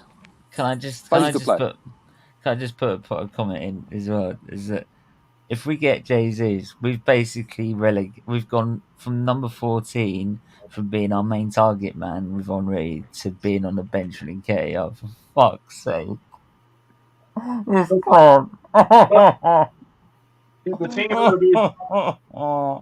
Like, Stephen, who would you go for, like, as a striker at the minute? Like, who can Arsenal actually get? Like, I don't get this hype about Jesus. I don't get it. He's our only main option, to be fair. Yeah, but I don't get it, because when's he scored 20 over 20 goals a season? And look how many chances he gets for Man City per game. He gets so many chances per game, and he doesn't put them away. That's why Man City want to get rid of him. Otherwise, they would have kept him, because he would have replaced Aguero quite easily, and it would save them money buying Haaland. But he doesn't score over 20 goals a season, so it's as simple as that. And we all know what Arteta's like when it comes to strikers. He loves destroying them. Let's get real. He's destroyed Lacazette. He destroyed Aubameyang. So, and we know quite well he likes to play a false nine because he likes to think he's Pep Guardiola. And last time he did that, we got knocked out of Europe. Great. So, look, I don't get the hype about him. So, look, if he comes in, great. But, like I said, I'm not gonna. I don't see anything. I don't see a good outcome with that one. That's a good point there from Dave Riley. Big up, Dave. Reminds me of all the crap we are signing Vlahovic. Warren, can you see us getting Jesus over the line, or is this going to be another Vlahovic the whole summer long, and we're waiting and next thing it just falls through? I just think it's a smokescreen. I just think they're doing it because they think that our supporters want this fella. Right? Get them hyped up, get them buying the season tickets. Although I've heard that we sold the season tickets out. They've sold out. They've already bought the shirts. Yeah. Trust me. So, I just think it's all hype. I'm not convinced that they really are serious about getting the deal done. If we were serious, it would have been done in 2 or 3 days, like any other big club. Warren, it would have been done. It would have been done before Chelsea and Spurs even became mentioned. But I can't see us signing top level Champions League quality players. I just can't. The reason being is because we're not in that competition, and there's too many clubs who are going to be competing against who will be able to offer that. And the biggest reason is because we've got a manager who won't be able to attract them to come to the club. Because let's have it right. When he was a player, He never did anything. He never got appearances in the Spanish national team. He never Winning culture. he's never done anything serious as a manager before he came. Well, he never had a job as a manager before he came here. He managed So- one game with Man City and he lost. Yeah. So, and his reputation goes before him. So I just can't see. The only players we're going to get are ones that are second string players somewhere else and are struggling to get in the sides. And that's been proven with the signing of us going for Jesus. And we get him, but I can't see it really. And this guy we got from this Vieira chap, because look at the amount of appearances that he's made at Porto. He wasn't a regular starter. Struggling. If we're having to sign second string players from the likes of Porto, we really are in trouble. To be fair on like Jesus' part, there's to be fair on Fabio Vieira's part, there's probably not much he could do, being only like 22 years old. And if he's any better and a main team starter, there'll be Champions League clubs interested in him. So I'm not like, look, I'm not gonna write him off, and like just because he's not had that much game time, like so. And that's probably why he's come to Arsenal, because he feels he can get game time here, and he probably can. Like, but it could be another Lokonga where he might need to go out on loan. Right, you never know. But look, I think the main problem, and I agree with everything you said there, Warren. But the actual main problem for me, right, and the reason we don't attract players is the club and its fan base have no standards and no ambition. Every player sees that at this club, and that is why they don't sign. That is why they hesitate, because they know if they come to us 9 times out of 10, their career is gonna hit the fan. It's gonna go down the toilet, right? So it's a waste of time. They'd rather wait and go to somewhere like Crystal Palace, for example, where they could develop their game if they're a young player. Like if they're an experienced player, they'd rather go to. Stephen, just to stop you there. Look at Willian as well. Is it not a good place for a young player to come?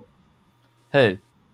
Like if you're a young player to come to Arsenal, like if like Vieira to come, is it not a good step for him? Did you want to ask Saliba? Yes and no. Did you want to ask Saliba that one? Fair point. Did you want to ask? Did you want to ask? Did you want to ask Guendouzi? Do you want to ask Guendouzi that one? Well, Stephen, shut up or I'll fucking mute you. Mate, I've got plenty of people that are trying to shut me up, and they ain't working, mate. I'm just Me trying too, to man. Me too. It's from not our working. point of view. But come here, I just want to come to this static. I want to ask you this question. I'm big up Joe, good friend of mine. He's a great guy. He's on Twitter. He's very good. And Joe, if you want to just get your Twitter, if you want to just throw it into the chat, and please do follow him. He's a great guy. Del Boy Gunner, Reed, we're not signing Tillemans because we're giving Sambi a chance. Toss the panel, and I'm going to hit you with that static. What's the story? With Sambi Lokonga. Yeah, like Tillemans, apparently they're backing out of that and give Sambi a chance. What do you think of that? I'm not convinced, let's be honest. The way he was treated last season. What makes you think things are going to change this season? Listen, I hope Arteta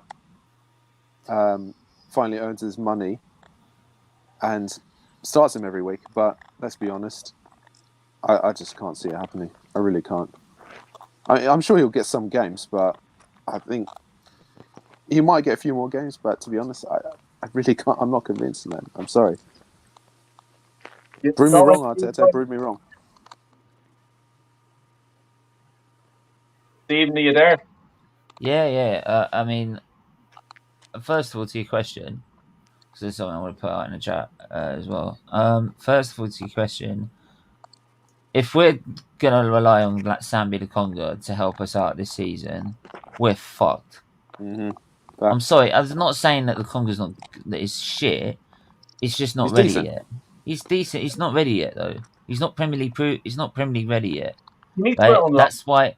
Yeah, that's why everyone's saying he needs to go out on loan. So if we're relying on him just to save us 25 fucking million pound, right? 25, right? It's not breaking the bank, right? You still got most of your transfer budget left, right? Or at least over a third of it, right? Just like I don't see what the problem is with this deal. It's simple as this. I either think Tielemans just knows he doesn't want to come here, right? Because he knows how shit this club is at the minute, right? And two, and how much of a shambles is, right? Because let's be honest, they finished higher than us for the last how many years? And two is that, like, how else to put this? Is that we've just we don't show any ambition. Like I said, we don't show any ambition. We don't show any desire to go and challenge for the top four. And if you look at next season, with all the elite managers in the play, right?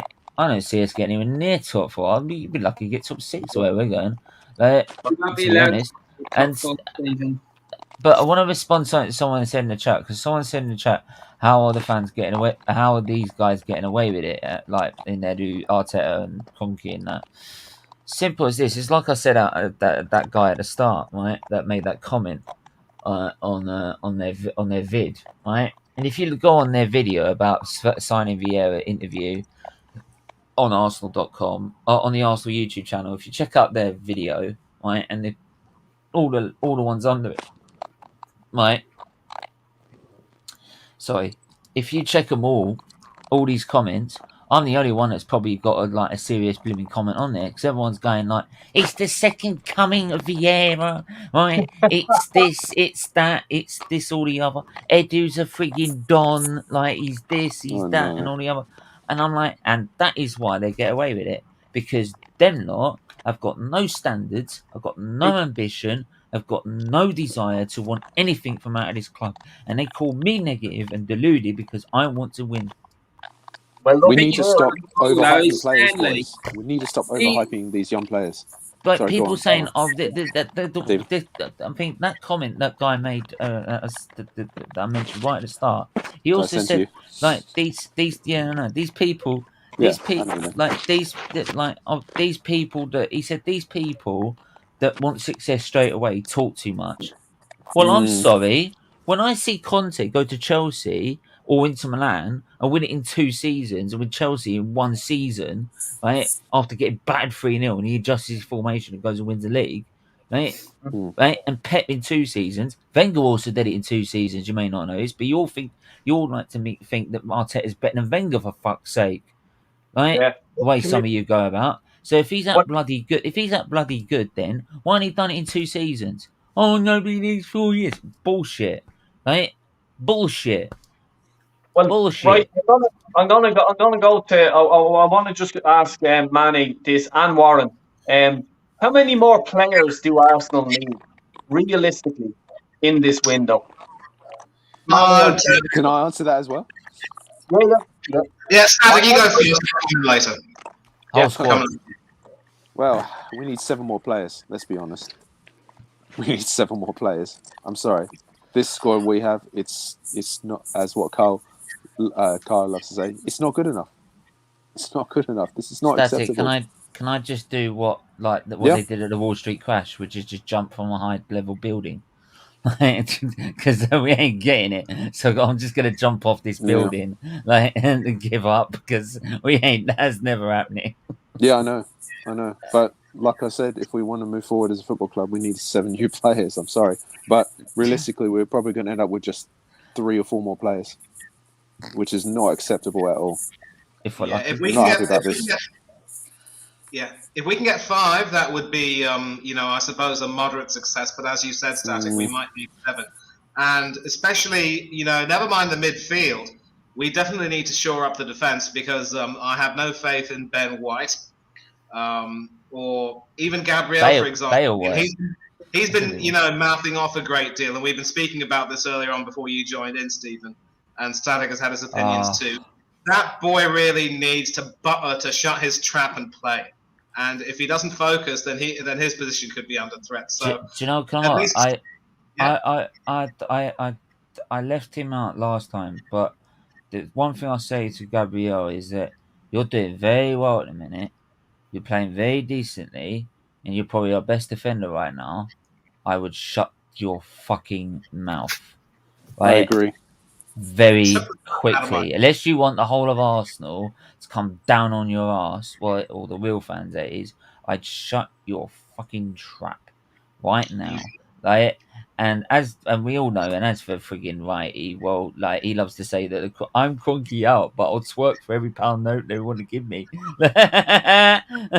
I'll twerk for every fucking new deal on exclusive. But I'm cronky out, guys. I wonder if he has any more seasons of Moneyball left to host on TV. So like I said to him, mate, you're a prick, right? Like, I'll say what I want. If I don't want to back Nketiah getting a number 14 shirt, so what? Do one. Agreed. Completely. So I would say we need 3 defenders. As you said, Warren, sir, a backup left back. Definitely another centre half. If we can get a backup right back, that would be good. And for the weakness in our midfield, I think maybe 2 or 3 good midfielders. 2 strikers, definitely, because I definitely don't want to depend on Nketiah banging the goal, who will be to possibly score some goals, because we all know he won't. If last season's anything to go by, he'll just turn up at the very end when it's inconsequential, get 1 or 2, have his stupid celebration, calling the Ghostbusters once again. And then, and going back to that question about possibly putting faith in Sambi Lokonga, his real name should really be Bambi Lokonga. Last season, he was a deer in the headlights. Maybe we should start calling him that, because actually last time we did that, like, we called someone that, it was Joel Campbell, and he actually started. We called him Bambi on Ice, and actually he started performing after that. And then Wenger got rid of him. I'm not going to forget AFC. I just want to bring you in here. How many players do you think we need, and how many players do you think we will get in this transfer window? I think if we want to challenge for top 4, I think we need about 5 players to come in. Realistically, we'll probably maybe get 2, maybe 3 of those players. To be fair, we need 2 backup fullbacks. We need a winger, and we need a striker, and probably another centre back. Realistically, but we probably only get maybe new centre back, new striker. Realistically. Mm-hmm. And do you think he'll give Saliba a chance, to prove his worth? Because look, he's a French international player. I hope so. He fucking better. He better do after the way he's treated him. I was going to ask him if he's Arteta in or not. But there you go. If he's back, then I'll ask him. Yeah. Warren, I just want you. I'm pretty sure he's Arteta in. Yeah, but at least he's a bit balanced. At least he's balanced. At least he's got a balance. I couldn't hear what you said. Yeah, sorry, no, I was just saying, do you have to shoot off there or something? Yeah, I have to go, mate, unfortunately. Yeah, no, that's fine. Yeah, no problem. Do you want to just give a shout out to your channel and stuff like that? Yeah, so my channel's called Warren's Team Talk. Thank you, Del Boy, for having me on. I'm sorry I lost the plot at the beginning of when I first come on. Hey, we're all losing the plot. We're Arsenal fans. Warren, you're a legend, bro. Keep up the great work with your channel. Yeah, you're an absolute, you're top man. So, I've got part 3 of my season review. Oh, that's going to be fun. Right. Can I just say part 2 was excellent, I think Warren? it's going to come out on Saturday. I'm going to do it on Saturday because tomorrow I'm going to be on Diesel's channel and I'm going to be talking about the Bermuda Triangle, which is going to be amazing. I've been researching it and sorting it out for the last 2 days, so it's going to be really interesting one, I think. So if you want to come over to Diesel Arsenal hopefully tomorrow. We haven't finalised the details yet, but I'm wanting to do it tomorrow. then come over. And as soon as I know, I'll send the thing out and put it on my Instagram to let everyone know what time it's going to be. Other than that, I'm just sort of playing it by ear at the moment and see what happens. So thanks very much for having me on, mate. And I'll speak to you tomorrow. Yeah, and please do, people, Take care, check Warren. out Warren's done a whole sort of preview of the last season and stuff, and he goes through everything, slides and everything like that. It is really good, and it's he's done the 1 and 2 is out, so do check it out. It's on Warren's Team Talk channel, and as he said there, he's going to bring the other ones out as well. Well worth a watch. Seriously, very, very in-depth detail. Thanks a million for coming on, Warren. I really appreciate it, mate. No problem. Speak to you later, buddy. Cheers. Thank Nice. you. Bye, Yeah, Warren. Take care, sir. yeah. So this is it. Like, Can I just Go, for it, who's the sorry, I can't the young fan AFC. AFC was I just wanted to ask if are you Arteta in or Arteta out? I'm Arteta in personally. I think with the way that we're going, it seems like we're going for the youngsters and we're going for a young manager. And I think taking Arteta out of that will make things even worse. So I think Arteta in. Okay. Well, that's fine. I ain't got a problem with that. It's just unfortunately like there's people that take it too far for me. I've made it quite clear is that my standards are title race, get us competing for a title race. It's what I grew up on. It's what I watched Arsenal doing and winning. And this guy will never get us to a title race. Simple as that. And Ten Hag, for example, works with young managers, works with young players. He does he does attacking football. He would have. Hey, Nippin, hold on. Yeah. He would have slotted right in if we decided to get rid of it. I mean, Conte, for example, here's the clear thing. We were clear favourites for top 4, right? Tottenham were nowhere near us in 8th at March, right? They were nowhere near us at all for most of the season, right? But he goes and buys 2 players in January, and them 2 players might give him top 4 by the end of the season after Arteta goes and bottles it. So, and what did we do during the summer? We decided not to get rid of Arteta. We decided not to get Conte and get rid of Arteta and keep Arteta. And because of that, we're now sitting in Europa League football, not Champions League. Otherwise, we would have been in Champions League football by now. Steve, I have a question Conte for you. knows what he wants. Well, big up Nippon. Hey, Nippin. Hey guys, what's the crack? What's the bleeding story? I learned. Look, things I've learned from YouTubers. How the devil are you? What's the crack? What's the bleeding story? Respect. Steve, I have a question for you. Steve, I have a question for you. Go on. Say if God forbid, Antonio Conte ends Tottenham's trophy drought, will that be enough for the board to finally wake up and say those MFs down the road have won a trophy? It's time for us to wake up. As in us, as in you guys, Arsenal. To wake up. No, not the board. No. Really? No. Really? Nippon, you don't get. No. Hang on. Let me. Hang on. Hang on. No, Nippon.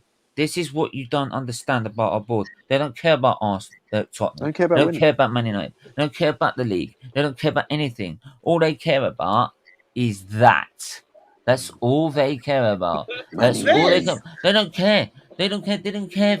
Otherwise, Otherwise, Arteta would have been sacked last season for finishing below Spurs after being top. After he should have got top 4. He would have been sacked. Okay. Simple as that. Right? Simple as that. So I'm sorry. They don't. Hang on. Let me finish. Right? So I'm sorry.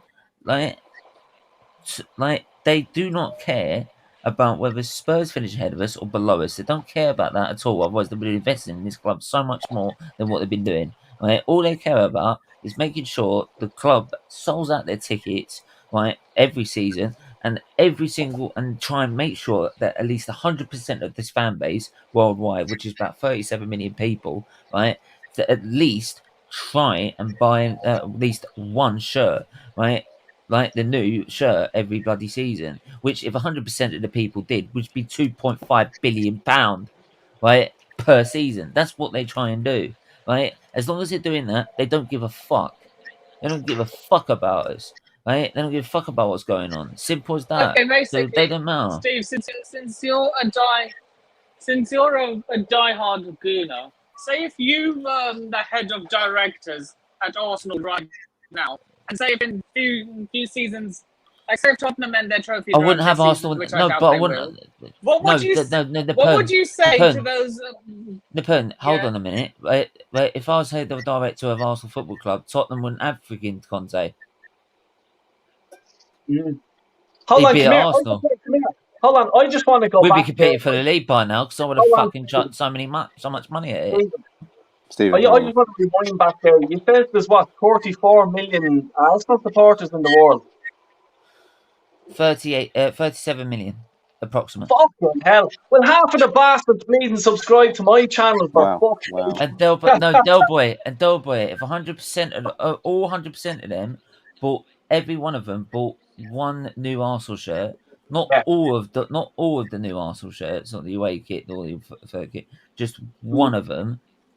And that's not including they go and buy the authentic kit, which is £100. This is just based on the average £70 one.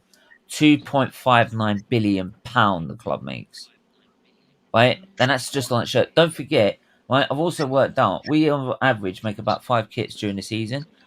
If you add all these shirts, say if they all bought the shirt, or say if they all bought the shirt from if they all bought the shirt from each training kit as well, plus the match shirt, right? All of them did. That'd be approximate £15 billion. Jesus Christ, that's just crazy. And you're telling me that Arsenal fans can't do anything if they decided to just not spend money on this club? You're telling me? Well, I'll tell you what. If 25% of this club only did it, 647 million would be made only just by buying the shirt instead of 2.5. Man, just sort of on that basis, like, you know, will the well ever run out of money? Do you think? You know what I mean? No. With the lack of Champions League, Europe. No, it gets more. No, it'll get more and more and more until the point we need a European Super League because it's the only way to fund it. And then it'll eat itself alive.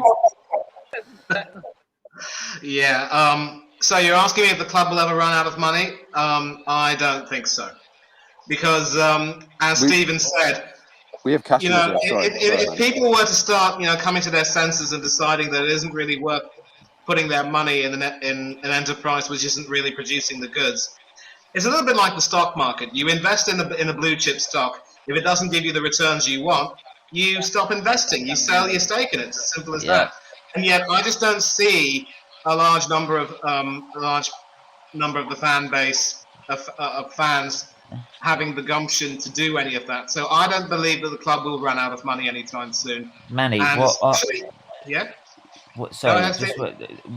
you just put there with the stocks, for example, what Arsenal fans have done, they've bought shares in this club and they keep buying shares, not realizing that every time they're buying shares in this club, for example, by buying a shirt or something like that, they're not realizing the standard, and basically the standard and the actual meaning of the share price is going down. It's still going down, but they're still like, yeah, I'll buy more. But it's still going down. Trust me, it'll be a freaking minus, and they're still buying into the club even though they're losing money. Big up Fuad, man. Maybe they consider it to be Bitcoin. You buy it when it's at a low value and wait for it to suddenly jump in value. Oh boy, those people are so clueless. Is that Fuad that said Arteta out? It would be Arteta out if Arteta didn't get top 4. Absolutely. Yep. That was him. I think that's him. I know who he is. I think that is him. That's him. Same person. Right now. And let me. Come on, Fuad. Remember when I said? Come and have your say. Look, Come I on. don't think Fuad remembers this, but I said this on Northside stream, that if Arsenal don't get top 4, I'm going to cook him. Never. You Get said your it. ass, Nah, he get said your it. He ass said on it. I this remember stage right he now. said it. No. He Do you said it. remember that? He said, Do you remember me he said- saying that? no, he said. I actually do. He said like if Arteta get top 4, he's got to go. It's just like Litesh said. If he doesn't significantly improve, he's got to go. Yeah, well, he hasn't improved. So what the fuck? True. Flip flop. Yeah, well, look, And you Jesus know, Christ. I was 3 points away. I was 3 points away from having to attend 3 games at that stadium in I'll test you out, N17. buddy. Yeah, I know, and I was supposed to meet you outside about one of the days, but I just got fucking sidetracked, and apologies about that. But in fairness, I was never have- on that. hold on, and I have to give him his dues. Forward.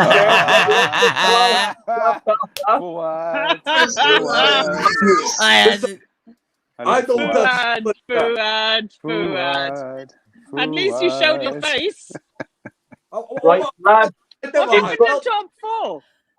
What happened the to top 4, bro? What happened to top 4? I'm gonna Forward versus Nippon. Let's go. against Arsenal. Yeah, what happened to top 4, Fuad? What happened to It's a top 4? conspiracy against Arsenal. I'm gonna do a tie on you all. It's a conspiracy against Arsenal. Ever since Arsene Wenger won a football with a foreign team, the FA have never been right since. Oh my god! It's a conspiracy against Arsenal. You tell them, Fired. All the time. No, I'm not having it. I'm not having it. I'm not having it. You Forward just bottled won that top round against 4 Nippon. to the bottlers. Let me I think heard, it. listen, You bottled top I heard 4 something about this to guy anyway. Tottenham. I heard Tottenham. you should be a Del Liverpool Boy, fan this back in the is day. quality. Hang on. a No, minute. Del Boy, Nippon Wait, used to be a Liverpool fan back in the day, you know. Hold on. I'd rather sc- Is that true? Go. What did you say there? I didn't hear you. I said Nippon used to be a Liverpool fan back in the day. Oh, right. Let me respond. Go for it. Shut up. Shut up. Damn. Shut up. Fuad. I'd rather scrub my eyes out with bleach than ever support Liverpool. That could be arranged. That could be. No, I'm nah. Nah, real talk. Unless they're playing Real Madrid. The only 2 teams I hate more than Real Madrid. I didn't have to say nothing there, lads. I didn't say nothing. Unless they're playing Real Madrid. There it is there. Celtic. And then obviously I don't want to say anything bad about this team because everyone around me supports them. You can say it. I don't care. So yeah. We're all shit. What do you think, Yeah, I just Del like Boy? Arsenal. Nippon, we're Del not as Boy, bad as is the it other true they're things you've saying now, mentioned. isn't it? Your They're going words. to buy Rafinha for 17 million. Is that true? Yeah, like I just think Craig Malloy put it in the Oh, chat that's there. Apparently, that the offer is on the table, and like look, if the offer is there and they're going for him, and it's a question I want to ask you actually. Where is he going to play? You know, are they going to move Saka over to the left hand side, or what? What do you think? I think, look, what it is, innit? You've got to look at it like this, innit? You've got to play one in the league and one in the Europa League, innit? That's how I see it. So if you're going to play, you play Rafinha in the Europa League and Saka in the Premier League, and you swap them over all the time. Is this Rafinha?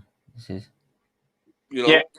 you can't look. Saka, the problem with Saka is No, last play your strongest team. he got burnt out, and you need someone to. He needs a rest sometimes, and you know where He's Rafinha been is going needing to a go rest back for a up. while. You know, But and he then- scored 12 Some goals games, last yeah. season.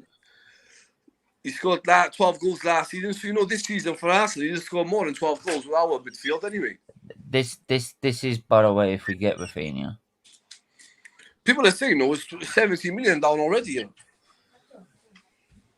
Yeah, Yeah, but that's we also said we were literally on the verge of signing Tielemans, and now all of a sudden that started death.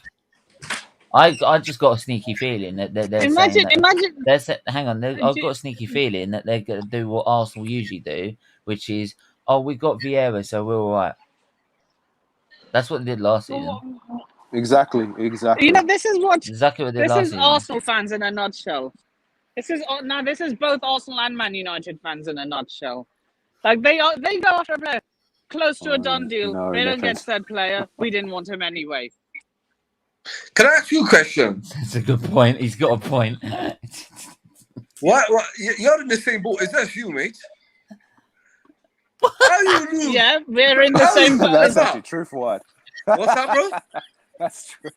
How you But- lose but, two finals look, to the same team in the same manner? Hey, Nipper, how you lose two finals to the same team in the same manner? Explain that to me. He's lost 3 FA Cup finals in a You row. lost. Round Yeah, two, you boys. lost. Round two. Well, you got knocked out It's by the speechless. same team in regular. You got knocked out by the same team in the semi-finals in regulatory Yo, time. I know. Listen, Arsenal, you know when you play Liverpool in the final, you know you got to win two finals. You got to find a way to beat them. I guarantee you, Arsenal would have maybe won and lost one. But you guys lost What? in the same manner. Where'd you work that one out? You would have lost both too. You would have lost both too, Fuad. Nah. You guys would have Nah, lost. that was Arsenal, bro. No, we Nah. were not 1-1. We were Clip not this. 1-1. Forget how this. Nah. We would have won one, bro. We're No, Arsenal, what are you bro. We know how to beat talking- Liverpool, man. Mate, Arteta can work his way out of a paper bag, let alone beat Liverpool. Nah. We would have won one final, I think. I think if we would have Arteta- played in the two finals, we would have won one. Del Boy, clip this. Clip this. God. Clip this. Oh, mate. Oh, God, not this. No, don't. Don't. No. Just Jeez. don't. You're don't. digging yourself. You're digging yourself a No, hole. you're digging Fuad. your- You are digging No, yourself. Nippon, if you do something like a fourth, like, you're digging yourself a hole. Fuck me. I'm not. No, I'm not doing that. I'm No, not. but Look, I'm if saying it's to you is, Arsenal, you got to be real with yourself, innit? You're European champions. How can you lose to the same team twice? That's what I'm asking you. You got to have a something about you, innit? There's got to be a flair. How boy. can we? You can't- How can you bottle top four with 3 games to go and 4 points clear? Easy referee. Oh, There you go. bullshit! How can you? That is the No. shittest excuse on the planet. Arteta, Let's go players, for the no. weak ass and how can you excuse. Here we bottle? go. Oh, Yo, and how cuz can you're you- telling me and right how can there, you wait there. bottle As- top four? Listen. Mate, we You're got battered telling by me- Newcastle. Wait, We got battered You're by telling me Spurs. that wasn't a like penalty in a man of the game. It's a penalty. Come on. It's a penalty. It's a penalty, mate. We weren't good You're talking about enough. Cedric Swash. No, for what? For what? Even Were the we Atlantic good enough? River. Were we good enough? Wait, Hang on a minute. I'm even going to stop this. Clattenburg come out. Forward. Clattenburg Just Forward ask was the doing question. so It well, was and then he goes pathetic. and Forward. ruins things. Forward. Can you Sorry, just everyone ask in these the live questions? Hang on. chat. Go on, The Steve. Spurs game, right? Yeah. Did we play well enough or not? On the night. We were, Be honest. First 20 minutes. Were we good yeah, enough? be honest with you. Oh, First come 20 minutes. on. First 20 minutes we played all right. Then as soon as the penalty was given, we collapsed. No. Well, we did deserve to win then, Oh did we? my god! See what? Do you see what we have Did to we put not up with? deserve? Honestly. We didn't deserve to. Hang on. Hang on. Let me just please. So we Never, did deserve never to win. laughed That. at So we that did off. deserve. One more No. season. What I'm One saying. more What season. I'm saying is What, we hang did on. deserve. We did deserve to win that game. This is And the Overall, second half, we You did didn't. deserve. No chance. No, No, but I'm saying so, to you, okay. with that. So the the I new. agree. with that.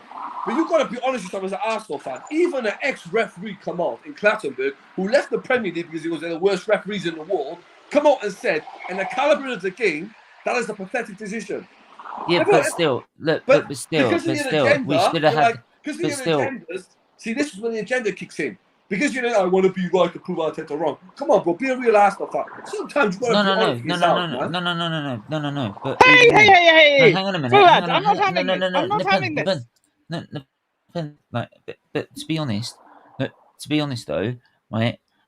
When I look at it, I look back and I look at overall performance and overall performances. We weren't good enough on the night. No matter what the referee did, we were not good enough. We should have a better mentality. Should have a better as an mentality. Arsenal fan, do you think that decision helped a little bit? Be honest with yourself. It might have done, but in the Exactly, end, we that's should have what I'm done better. saying to But we should have done Yeah, better. conversation We should have ends. played better. We should have You know, played better. They wanted it And on it's, the it's night. like We it's like didn't. now with But the said, past. hang on. But even then, we should have regrouped and beaten Newcastle. Why don't we beat Newcastle? It was shit on that one. Yeah, that game was just terrible, bro. Well, there you go. So, like, But then you know already, innit? You already know that the luck wasn't on. Newcastle are up for it. and by the way, you said one more season, but you also said after like if he doesn't get top 4, you'd be Arteta out. So how do we know that's true? Yeah, yeah. They just, You did. This You is did why I'm say going that to for cook you, Fuad. You said this. You said it with You your chest, said and now this. you're backing. No. I'm backing. I'm giving one more You're season. calling in your shell now. You're in No, the I'm mud, giving Fuad. one more season. You're in the No, mud. because I'll be No, honest with you. You know none what? of I this. said I None will of this give you one more Melna or season. Ducaria.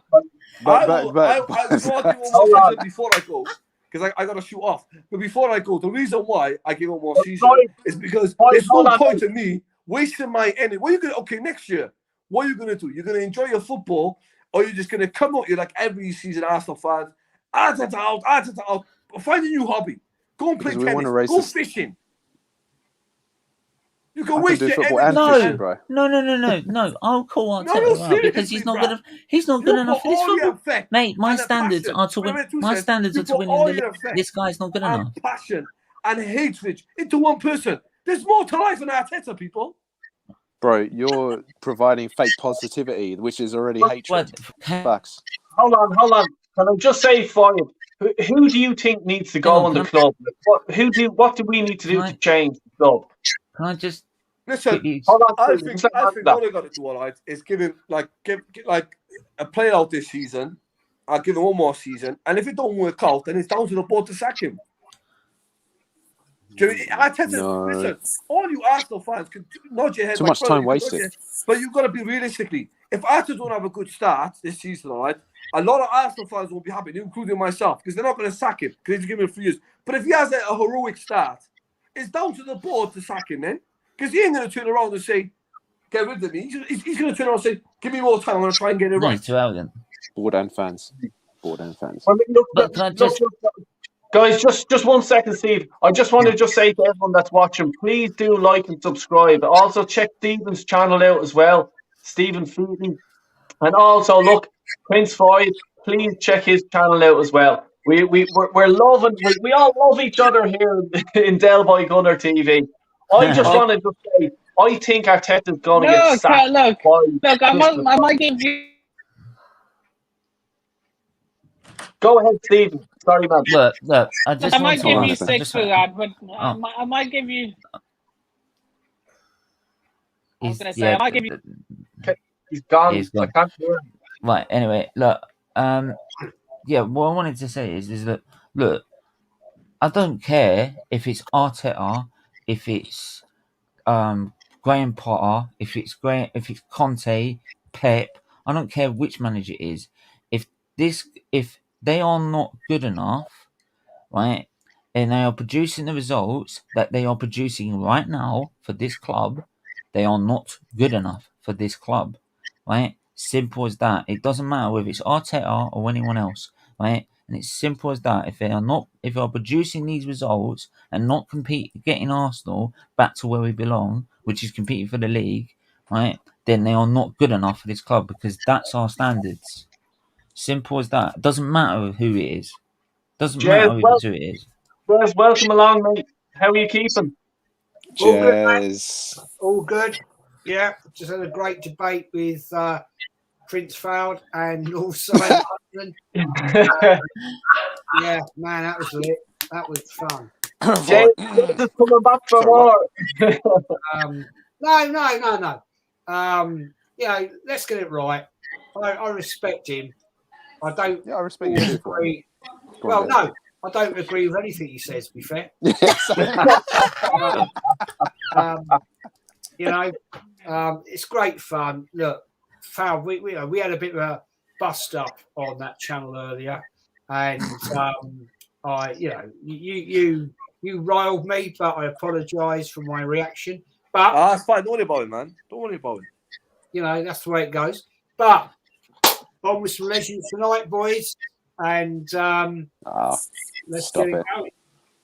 Yeah, exactly. Yeah. Well, do you know what? I just come to you, Jez, since you're just after coming in. We were on earlier on about, the whole midfielder and like Tillemans, and is he coming? Is he going? Or what? Like I haven't been talking to you in a while. So, what was your thoughts on Basuma / Tillemans, or what's your feeling there? Oh man, the player we were linked with for 2 years, Basuma, and we didn't do the business. We let him go. 25 mils for Tottenham. Shocking, disgusting, disgraceful. Tillmans, okay, I'll take him. But let's get it right, people. We still need a 20-goal-a-year striker. Facts. We still need Facts, it. Jez. I'm sorry. Nketiah, no. Player is not good enough. Everybody's bigging it up, giving it 100 grand. Everybody's upset about the 14 shirt. Yeah, disgraceful. But he will be a 12-goal-a-season player if he starts most of the games.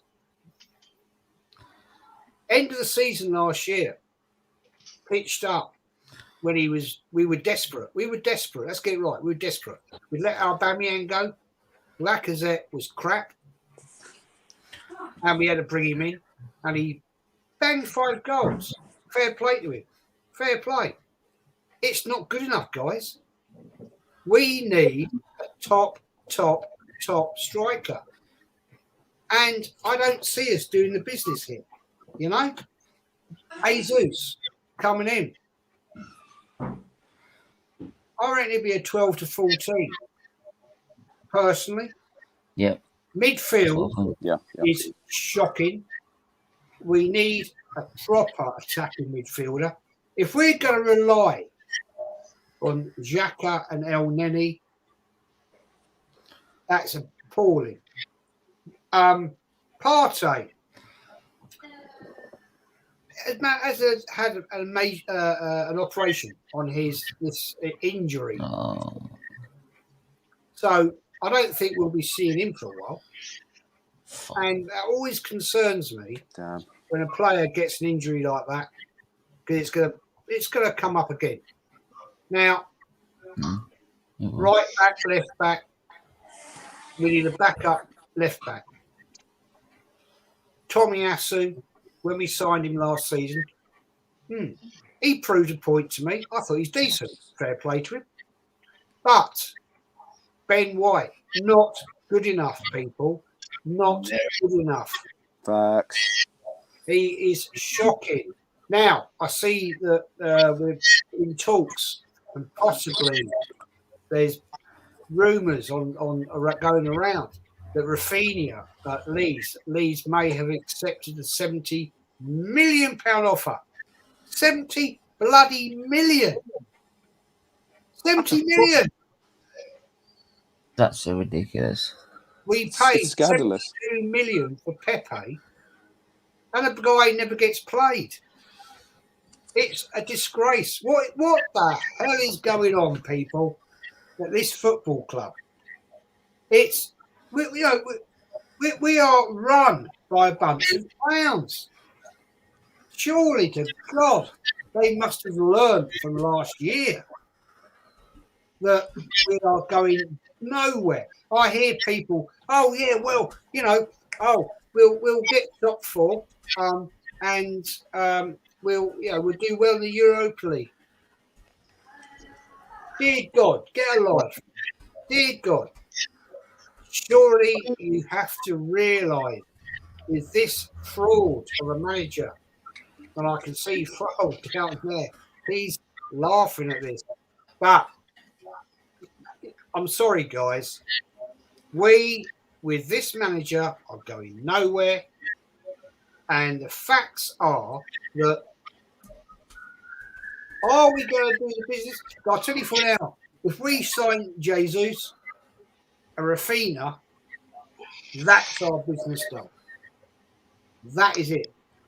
We might buy a couple of bit part players to sit on the bench, and that's the end of it. Manny, I'll just come to you on that, mate. Facts, What, yes, what, what do facts. you think? Do you think that that's our business done if we do get Rafinha and Jesus? You know, that is a good question, and I remember speaking about the hope that we could do a little bit more business, but again, it's probably the hope that kills you more than anything else. Especially for that amount of money, as you've mentioned, Mr. Collins, it's probably money wasted.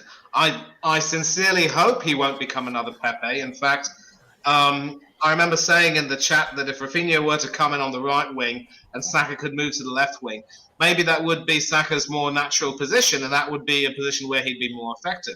He, after all, plays pretty well on that position for England anyway. But there's been some mention in the chat as well that Rafinha's a bit of a troublemaker. His behaviour at Leeds wasn't really the best.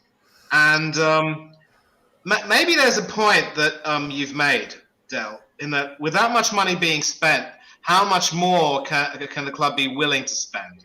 And I really, there's a part of me that does fear that it could happen. I really hope it doesn't, though. And it again brings you to the question: how the hell are they spending their money? We used to be a club that prided ourselves on our prudence or prudency when it comes to spending money or dealing with money. Look at what's happened to us now. So it's a sad state of affairs. That's all I can say. And we end up signing a few bit part players to complete it. I think that'll just sum the whole thing up. Stephen. The reason, look, and I'll say this because the reason why we're not so prudent anymore in the way we're spending is because we don't plan ahead. We don't plan a transfer window. We don't plan ahead our targets. We just they look at Liverpool, for example. Like they were looking at Diaz when they bought him in January for 6 months. Like their scouting team have picked him out already. They've been they picked out Darwin Núñez for 6 months, but kept it on the quiet. Right? That's why they've been so good to be run as efficiently as they have been, right? In terms of money spending, right? We don't do that. So when it comes to the transfer window, right? If we don't get our first ever target, we can't. Right? We've got no plan B. We got no plan C. There's no alternative.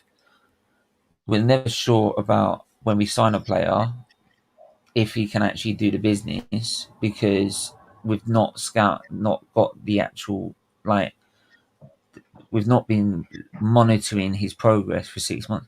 There's if we've been monitoring Vieira for 6 months, you're telling me that no one would have noticed. You're telling me no one would have noticed, right? Knowing how well Arsenal are linked to every single player in this market, right? There would have been a notice. Someone would have taken notice that Arsenal are looking at this player, right, to bring in, right, because they are watching his progress. They've not planned. They've only planned to sign him in the last month or two, right? Knowing that Tielemans is going to be an absolute struggle, and also maybe Rafinha are going to be a struggle to get in to get through the door. Right? Stephen, And do you know why? Sorry, I'll just finish this. And do you know why? Again, why is it they are such a problem to get through the door? Because what happened? We didn't get Champions League football. Simple, and that shows with no ambition. I think it was basically down the whole Vieira deal was down to because Spurs got Basuma. We seen that the Arsenal fans were up in arms saying, "What the They fuck?" needed an answer. They're after getting him. I want someone in the door now this week. Within a week, we need someone in now. And then they go, Vieira. You know what I mean? It was to shut the fans up because they were actually doing enough. And throw their mind off. We're after getting this guy. You know. He does. You know, with all you know what it is, Dalboy, but you gotta give him time. Like I was saying earlier on, I was saying with this Fabio Vieira kid, he does look good. See, and he is good in the final third. We ain't got no one like that. So, you know, he's gonna be. I hope he just starts off for Arsenal and he just starts off well, just for his own sake. because the fans are going to already have a meltdown on him before he even kicks the ball. No. The- The way that I look at it is Ramsdale, for example. Okay, I'll give a player a season, and it's your second season. Then I'm going to judge you. Everyone was fucking, oh my god, Ramsdale's unbelievable. He's good. His last few games of the season weren't great, but still he had a good season. A good season. He didn't have a fucking outstanding season. He had a good season. Let's see what he does in this season, and then we can really judge him. Yeah. If you put the jersey on, I agree with Hellboy. I agree. You've got to give him a season. I agree with you on that. 100%. yeah. I agree with you. That, what do you think, man? Yeah, I would definitely give him at least a season. Why not? I mean, he's already here now, so yeah, Well, let's just give him a chance. But going back to Tillsman, I think, do you know what it is, Hellboy? Tillman. On the panel, I think that with Tillsman, apparently, I don't know if it's true, but they're saying that he had agreement to come to Arsenal, and he was in talks with Leicester, and Arsenal in talks with Leicester, and I think they agreed a 25 million thing. I think Leicester accepted it. Then Tillsman went to talk, should I say, another season, and then it's all you don't know where he's going to go with his transfer. But if Tillsman, like I was saying, Chelsea might hijack it, Tottenham might hijack it. Listen, if they really wanted him, they would have got him. He's on the market for 25 million. They're not asking for 6 million. It's not like they're selling Maddison. They're selling Tillsman for 25 million. So, like, if any European team wanted him for 25 mil, and he would have got. So, he needs to make it as a player. He needs to make his mind. Does he want to go Arsenal? Because I can't see the other team going in for him. I'll be honest with you. But this is the thing. For me, like, if Arsenal really wanted him, right, we wouldn't be sitting here talking about it right now. Right, I just feel they don't show that. This is the thing. They don't show, like, they don't be. They're not like Spurs. They're not at the minute. The Spurs are being aggressive in the market. That's why they're getting the players they need, right? Because they're showing that look, we're here. We mean business, right? We want to go forward. We want to show ambition. We want to win trophies. I can't believe I'm saying this. Is that we like to think ourselves that Arsenal is the bigger club in North London, but we don't act like it. Spurs act like a bigger club than we do, and I don't care what people say. Like, I'll say it as it is. They act like a bigger club, and they are acting like a bigger club right now, right? Because what did they do? Did they keep the Espirito Santo, right, rather than just give him a season, right? Which is what we did with Arteta. No, they got rid of him straight away and got Conte in, right? And what did that give them? Top four. So, and from there, they've gone and got Perisic. They've got Foster. They're now chasing after Spence. They've bought in Basuma. They're getting the players they want, like, this window, because they know that will keep Conte happy, right? Because they, like, I'm sorry, and I do see. Don't write off Spurs, and I know Spurs are Spurs, and if anyone can bottle it can be them, right? But then I'm not going to write them off winning a title. I'm not going to win off winning a trophy. Like, this season, I'm not going to write them off. I really am not, because Conte, a happy Conte at Spurs is a dangerous one. Well, simple as that. Basically, what I think what Conte done was he went up to Daniel Levy and just goes, got the top four. I want to be backed right now, or I'm out the door. I'm fucking leaving. Mm. And Floyd, I'm sort of saying this to you as well. Like, that's how a big, top class, world class manager acts. Okay, and you know that's what you get. Not this fucking longevity of project youth and bullshit like that. We've no experienced players on our team. We've no real fucking leaders on our team. You know what I mean? Jez, I just want to come to you with this, man. Are Spurs a big threat now to, like, you know, can they kick into make it a top three? Can they sort of catch up with the likes of Liverpool and Man City? I hope not. I seriously hope not. but they have Conte. He's proven.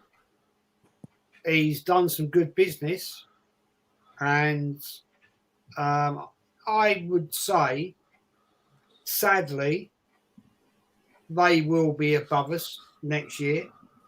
I would think they'll be fourth, third with the business they're doing. It's going to be, again, Man City, Liverpool, Chelsea, Tottenham will be a bit part player unless we do some serious business. I mean, come on. Let's not ponce about. Everybody's bigging it up with Jesus and all this. I keep saying it, people.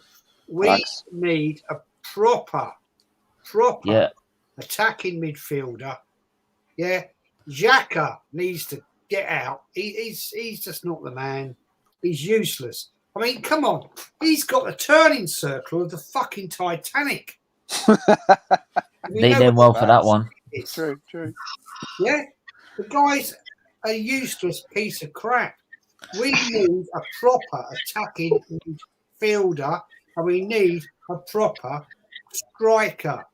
A striker that will bag 20 goals a season, and you'll get a few others like Nketiah, my bag. And if he gets the game time, Martinez, I rate that fella. We need to introduce him a lot more. Saka. Let's get it right. Our highest goal scorer last year was Saka. Come on. What's that say? That is a very, very sad indictment of this football club. So we've got rid of Aubameyang, who's now loving life, banging in goals at Barcelona. Lack of threat. Well, he had to go. Sorry, mate. You were shit for the last 18 months. Let's get it right. Needed to go. Thanks for your time, but no thanks.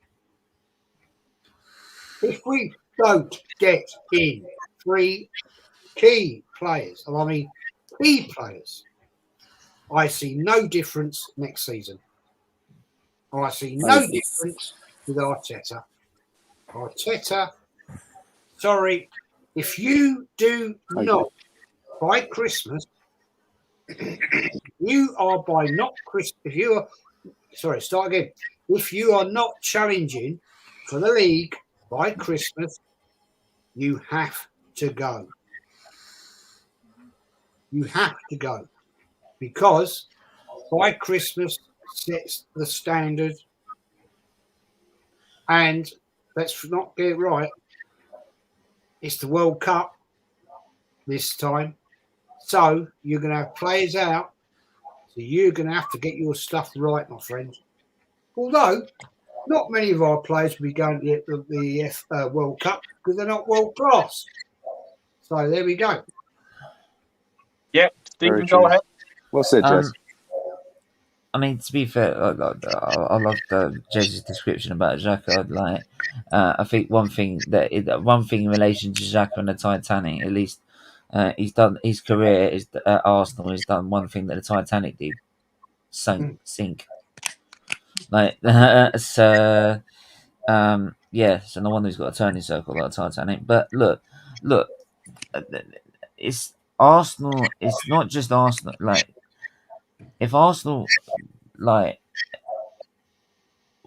it's like I've said before, why the reason Spurs and Chelsea are now involved in Tielemans, involved in the whole Jesus deal, is because with Diddy and Dally and we don't do anything. We don't show if we'd stopped Diddy and Dally and show real ambition, right? We would have I'll tell you what, we would have convinced a lot more players to sign.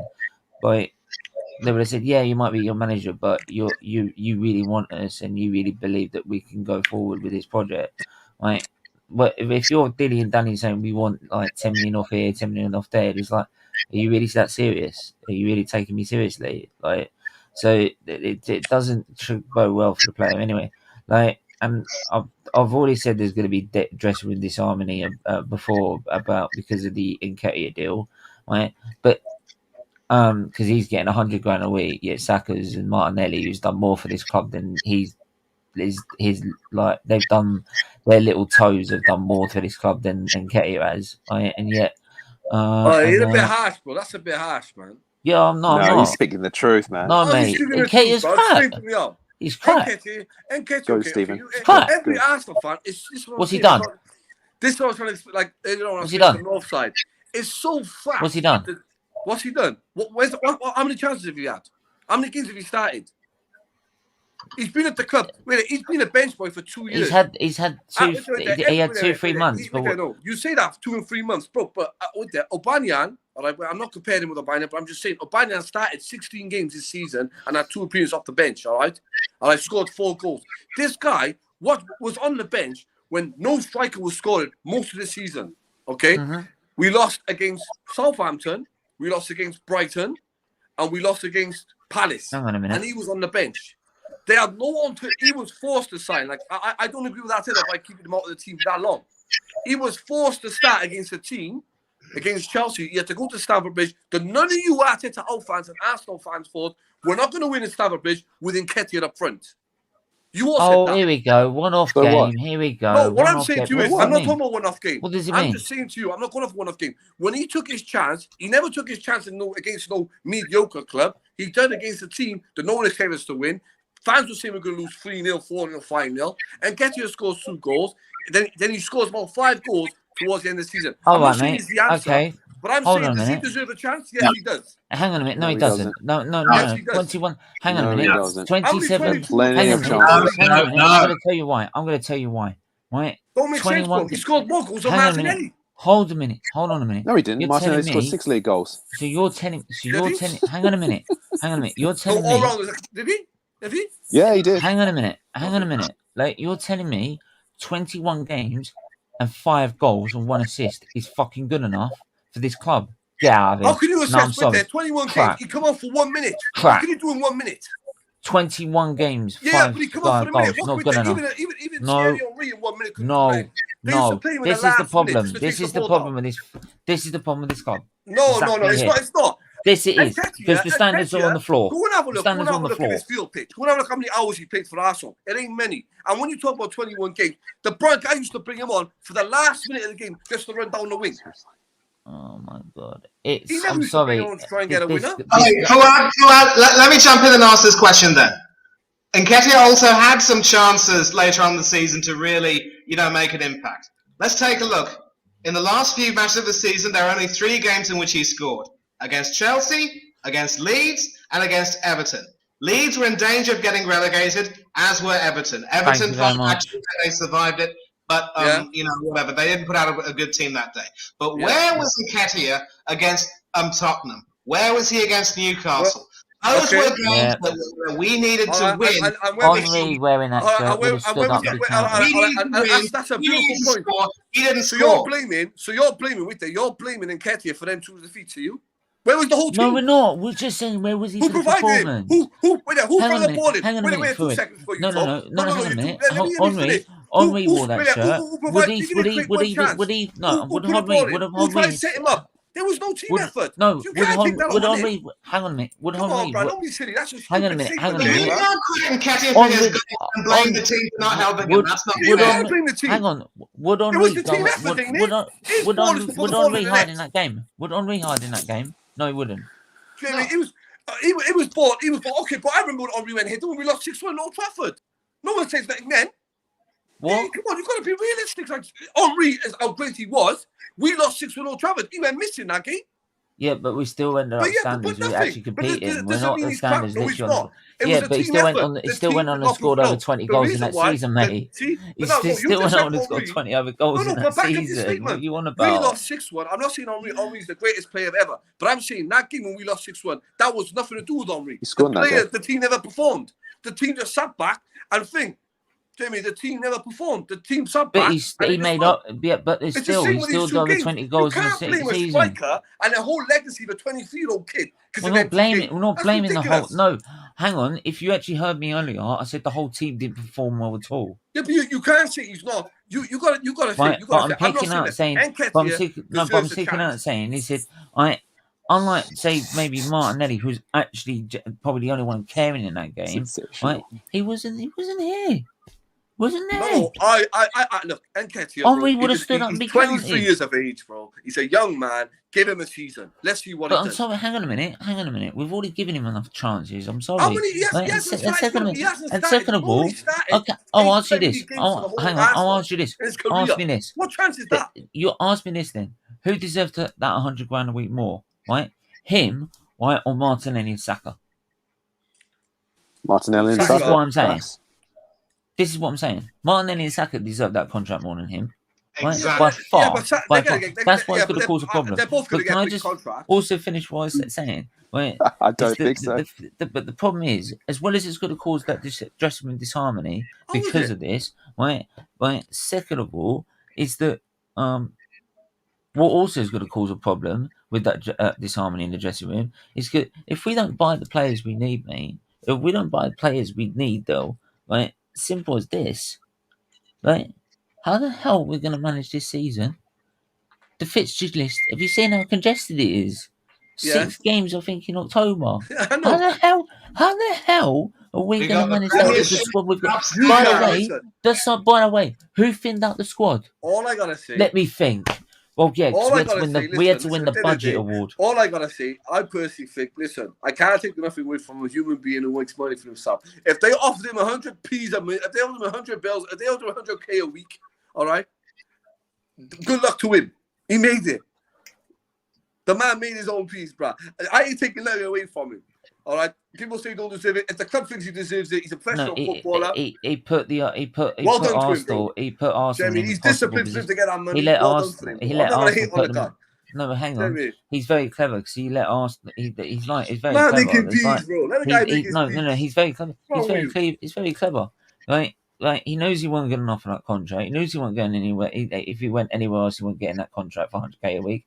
Right? And he put Arsenal. He ran down his contract, knowing that Arsenal needed at least a striker, right, to sign on, knowing that they ain't going to spend money on 2, right, and let his contract run down. So then that way, Yeah, but put him in a possible position. So they all go, "We'll give you everything. We'll give you number 14. We'll give you 100 grand a week. Whatever you need. We'll just make sure you sign the Bro, contract." yo, I'm not being rude on nothing, but if you're 23 years of age and then Arsenal's offer you that, I'm why not are you gonna say blaming no him for to it? taking it. I'm blaming the Exactly. club giving it. So Why now, the club giving but it? but I find Nketiah now. First things first, the meltdown happened by Arsenal fans when you were number 14. Yo, you got the balls to wear it. Now you just step up to the plate next season. You You need ain't that. going to. You never know.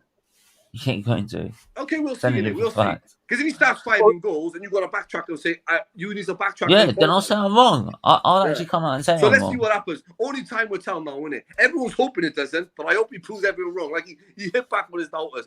I'm not saying that Nketiah is going to be a Thierry Henry. I'm not saying that. It's But just, I it's just also hope- it's also a I stick to my hope he statement. starts If firing I goals in, so we it's can also a shut stick up to the my fan base. it's also a stick to my statement. If Arteta gets competing for a title ever again, if gets us competing for a title again, right, then I'll be Arteta in.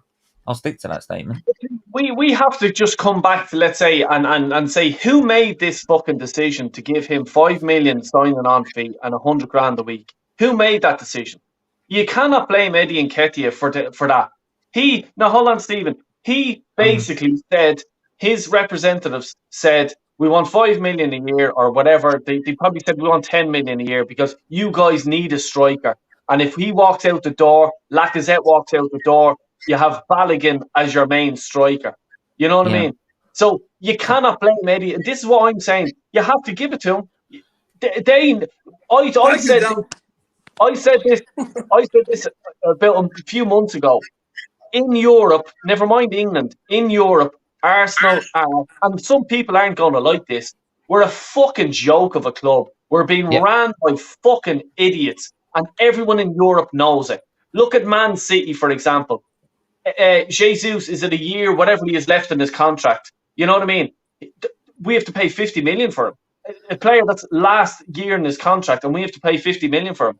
City are taking the piss out of it. What about Pep? Pep and Arteta. Oh, they're best friends. They're good buddies. Here, mate, can I have a striker there? Can I have a striker? Yeah, you can have him. 50 million. But I thought we were friends. Fuck you, mate. I want 50 million. I want that to go into my fucking transfer kit. So I can get another fucking top class, world class player. So this is the whole thing. Now, hold on. This is the whole Sorry. thing of some fucking Arsenal fans and they're there. Eddie, how dare he? Oh, look, why? You know what I mean? Let's be fucking honest about it. If I play for Arsenal and I'm shit at football, we'll say, and next thing fucking Arsenal come to me here, do you want to pay 50 grand a week? Fucking right you do. You know what I mean? Why would you pay boy. money? You know what I mean? It's the people, and this is what I says, it's them higher up fuckers, the directors in the fucking box. They're the people that have to be fucking answered for. And do you know what's going to happen to them? Nothing. Nothing's going to happen to them because the Cronkies are there. You are making me money. You keep on shoving fucking Arsenal fucking shite out into the fucking streets, and there's fucking idiots out there that are buying it. Well done.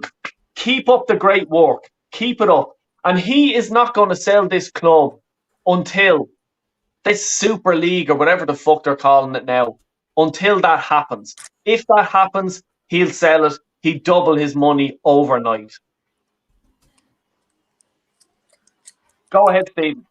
Yeah, the main thing I wanted to bring up is, not Nketiah.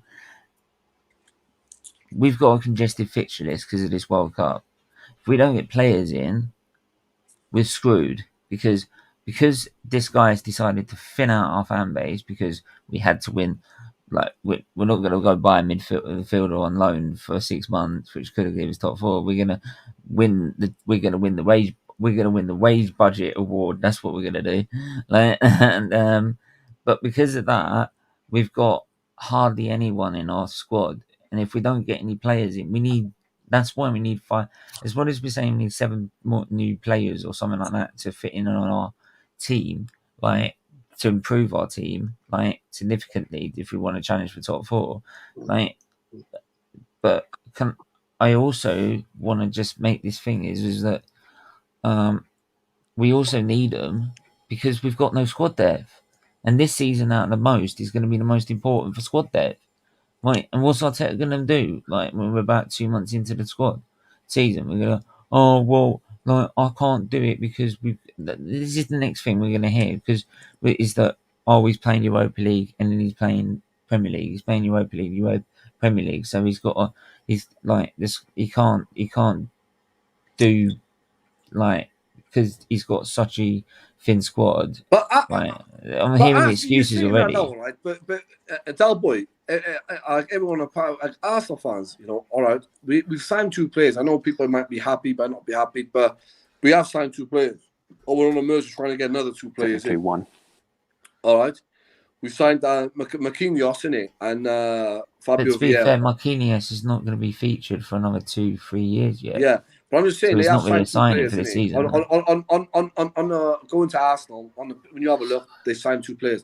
But I know there's a World Cup coming up and everything, but we still got, like, from now, say for instance, we crossed the line with Jesus, we crossed the line with and we're still moaning. But you got to look at the other clubs. They're trying to, like, Man United, everyone, are you Arteta out fans, Arsenal fans saying, Man United's going to spend big? Do you know what? When you hear Fabio Ramil's shows and he's saying, look how difficult it is for teams to sign the players this season because of the World Cup year. Because the World Cup ain't in the summer, it's in the winter. So a lot of players are saying, I'm settling in my club, I play for my club, I'm a regular starter, do I really want to move to Man United or to Arsenal or to Tottenham thing and might not guarantee first team football? That's one thing you've got to ask yourself this season. Second of all, look how mad this transfer market is. You got a player who plays for Leeds United, you've got one team that he's already agreed to for, that's in Barcelona. You got one team that's sniffing around interest, and that's Tottenham. You got a team of Arsenal who put a bid in for him. Then you got Chelsea that are interested in too. Okay, so you got 4 teams there. One team's agreed terms with him. One team's put a bid in for him. 1 and 2 teams are interested in him. One team wants to sneak a bid in. Oh, that's a mad transfer market. It's mad. It ain't a normal transfer market this season. Even Firmino, for all of them are saying it. And all these reporters were saying it, saying it's mad this season. And like we're not having a meltdown, but look at the reality. It's a World Cup year, and when has that ever happened? For Leeds United, they're looking at it like, should we wait for Tottenham? Should we wait for Chelsea? Should we accept Arsenal's bid? Or should we wait for Barcelona? Just for one player. So it goes to show how mad this transfer market is. But ain't no one else signing. Madness. I know, okay, Tottenham, well done, they signed Basuma. But then like Chelsea are breaking the bank, and Man United are breaking the bank. Not even Newcastle. They got the Arab money. They just bought a keeper, but they're not breaking the bank because they know how hard it is to sign this season. So They've officially signed Matt Target as well. Guys, I've got a bail. Great chat. Take care, Jez. Good to see you again. Nice one, Jez. Just give a shout out to your channel.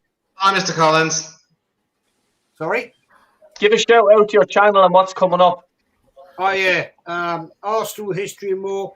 Saturday night, 7 o'clock, I have Lee Gunner, Kenny Ken, and we are going to talk about what do Arsenal need to compete. So if you get a chance to come and watch, that will be a very lit show. And it's, Kenny, Lee, and I, the three musketeers, back together. That's good. That's good. That's good. No, Jez, you're the three gooners that Arsenal fans should be listening to, not the top gooners. Fair play. No, look, please do check out Jez's channel and look, please, what a lineup you have for Saturday night. I'll be tuned into that. All right. I'll be going out for a few pints on Saturday, but I'll check it out on Sunday morning, 100%. Thanks a million for coming on, Jez.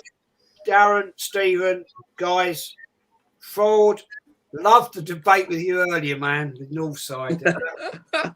Is that forward or fraud? I don't know which one is it. Oh man, that was lit. Manny, keep up the good work, Jez. Manny, nice to see you, my friend. Guys, take it easy. Take it easy. Great stream. Speak soon, yeah. Take care, guys. Yes, Jez. Delboy, what's your take on this transfer market? Do you think it is a bit like it's like an awkward one for all teams?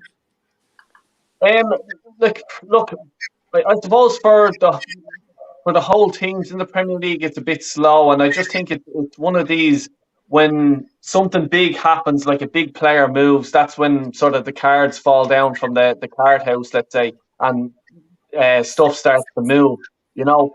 And I think it's a matter of, if the likes of Rafinha, for example, if he moves, I think, you know, be it at Arsenal, goes to Barcelona or something like that, Arsenal will then have to go and just go, fuck, we have put out this rumour that we wanted to go for him. Now we're not after getting him. Who's our backup plan? You know, and stuff like that. I wasn't expecting us to move quick. We never do. And, like, you know, all these reporters and all this shit that everyone says, oh, Arsenal have these lined up in the first week of the window and stuff like that. It never happens. It never has. You know what I mean? So I wasn't really expecting things to start moving quickly. As usual, Arsenal will do their last sort of big dealings in the last week or so of the transfer window. That's my opinion. I think a few clubs will do that. But the reason why I think lots of clubs are holding their cards to their chest is because of the 5 substitutes that are made.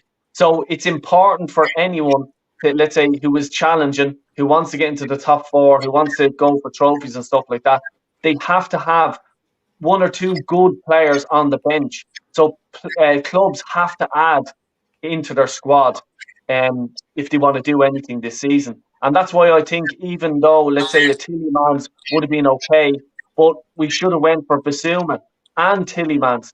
You know what I mean? To have, like, even him on the bench. You know what I mean? To have someone in. You know, we didn't do that.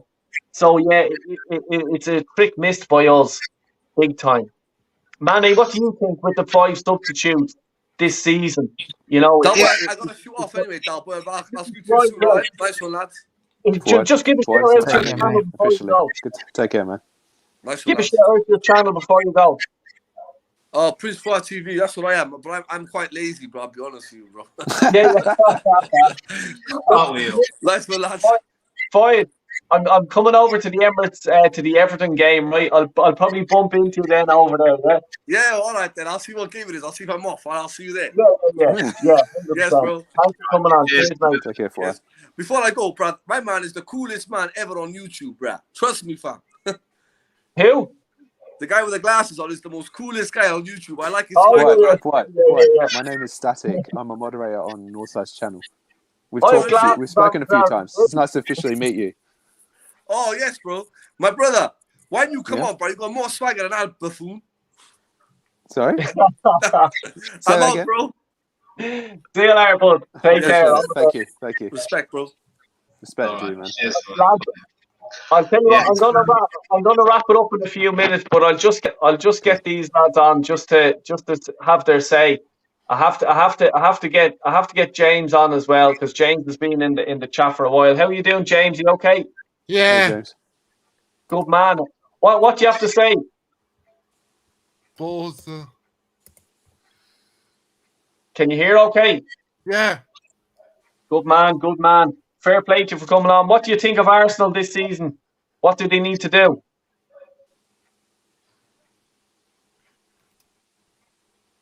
Can you hear me okay? yeah. Good man. Nip on. What's the story? You have to say something there to me. Yeah, I think all of you should know this, including the chat. I said this a lot backstage and others, but I think the whole world needs to know now. I got racially abused on Twitter. That's Oh, not Very good. sorry to hear that, Nippon. Basically, Sorry to you hear know that, what a man. Twitter space is, Del Boy? I'm Who not did really it? into This it. one, I'm seriously. not sure. Mate. I don't know. Yeah, Basi- it's like a chat. It's like a group. It's like a group chat where you can talk to each other on. Basically, there was this guy who made a Twitter group chat and said that Nippon sells dodgy curries. Unbelievable. And Unbelievable. and myself and my mum did an event for 75 homeless people. We fed them all for free. This person turned the story on its head, saying we poisoned them, and we made money from it. Oh, for fuck's sake. That is shocking. Who is it? Wow. Please, I've Who reported is him. it? Mm. The police an won't do absolute anything, joke. mate. The police won't do anything. See They with do this fuck sort all. of stuff. See with this sort of stuff, and like I say this because like if I say I'm gonna fucking do something, I do it. You know what I mean? I was at the Ireland game. I was the only one that stuck up a banner and stuff like that. I got stuff thrown at me and stuff like I that. saw that, Del Boy. That was disgusting. But no, but come here. It didn't hurt me at all. Nothing happened to me. Yeah, you you're know a what I tough mean? guy, man. You're a tough guy. There was one fella who was giving me lip the whole lot. When I was walking out of the stadium, I had a word with him, and I put him in his place. And by Jesus Christ, when I came up to him and put it to him, he fucking backed down. And this is the whole thing about social media What a and all this surprise. stuff. Everyone's fucking big and strong and stuff like that behind the keyboard. But would you say it to someone, as Ian Wright says, would you say it to their face? You know what I mean? Exactly. Exactly. You know, don't let anyone get you down or anything like that. We're all one people, and we all support, like, you know, whoever you support and whatever. That's why on my show I recognise everyone's opinion and I have respect for everyone's opinion. I may not disagree, I may not agree with you, but I'll let you have your say. I like everyone's opinion because if everyone Same. had the same opinion, it would be a very boring fucking world. Yeah, true. True. You Very know? true. Yeah, and something else I wanted to say was like I saw a lot of your reviews on Ireland games and all that. A lot of Ireland fans remind me of Arsenal fans. Like think about it. Think about it. Let me finish, Del. Think. I don't know where he's going with this. They're not doing them. Look, they laugh at England for being shit. Mm. But then, Yeah. but then, I get that all the time.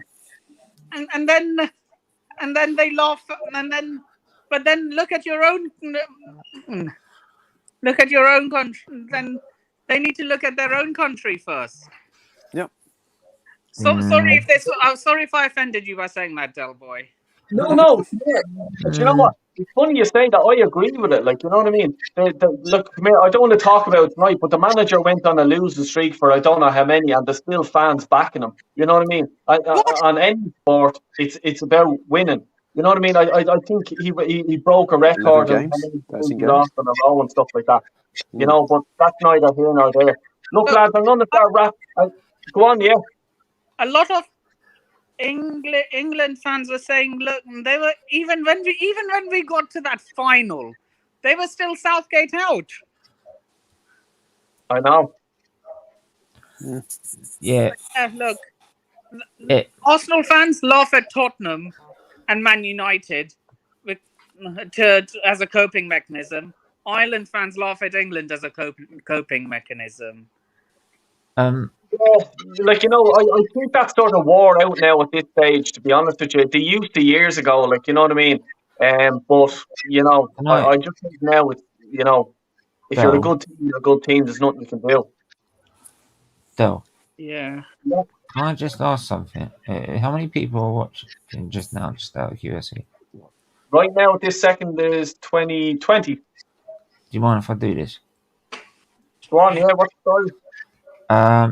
Like, I've been getting for the last 4 months, 5 months, right?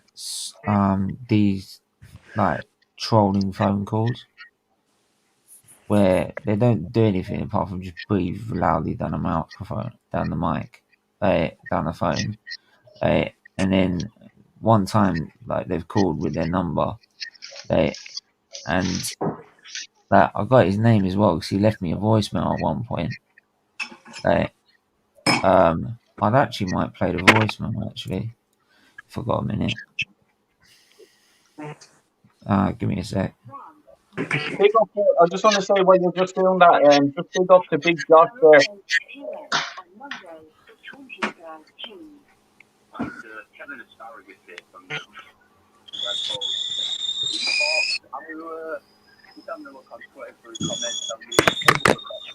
Managed to get your number, and we were just wondering if maybe you'd be interested in opportunities to join in the F1 esports culture. We're doing a live stream we could do via our YouTube channel.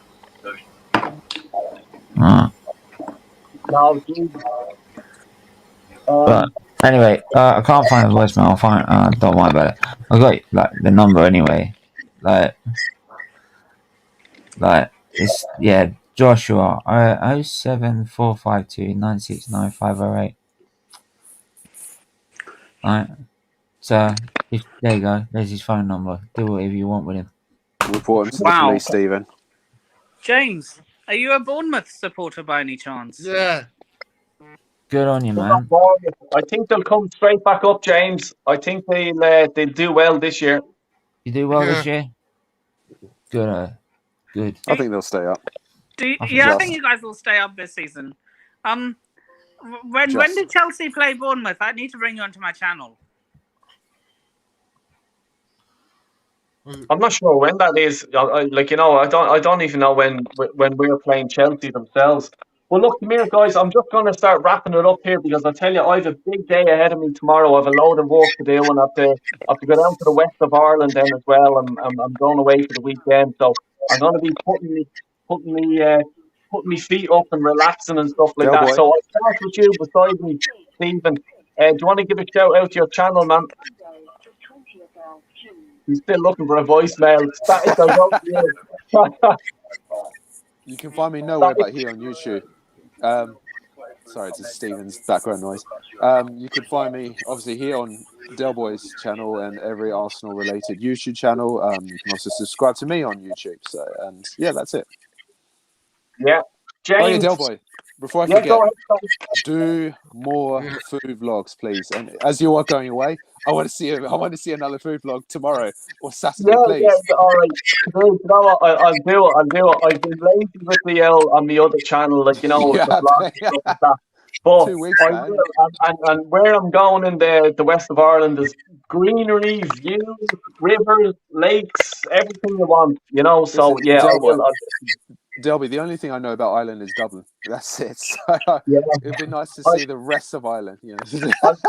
I'll slowly educate everyone. Del Boy's blog. Also, I can plan my next holiday destination as well.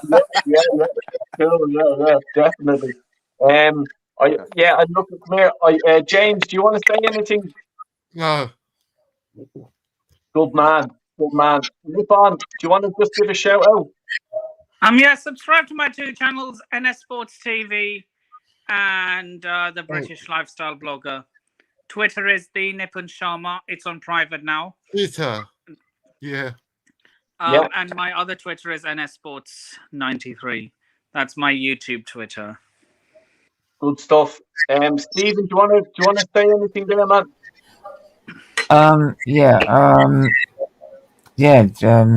Thanks for having us on as usual. So I didn't really live stream today. I got back from hospital and I had I don't know what happened, but I had a massive nosebleed. I think it's because the warfarin was too high. So it was literally like on the way home uncontrollable. It took a while to get that sorted.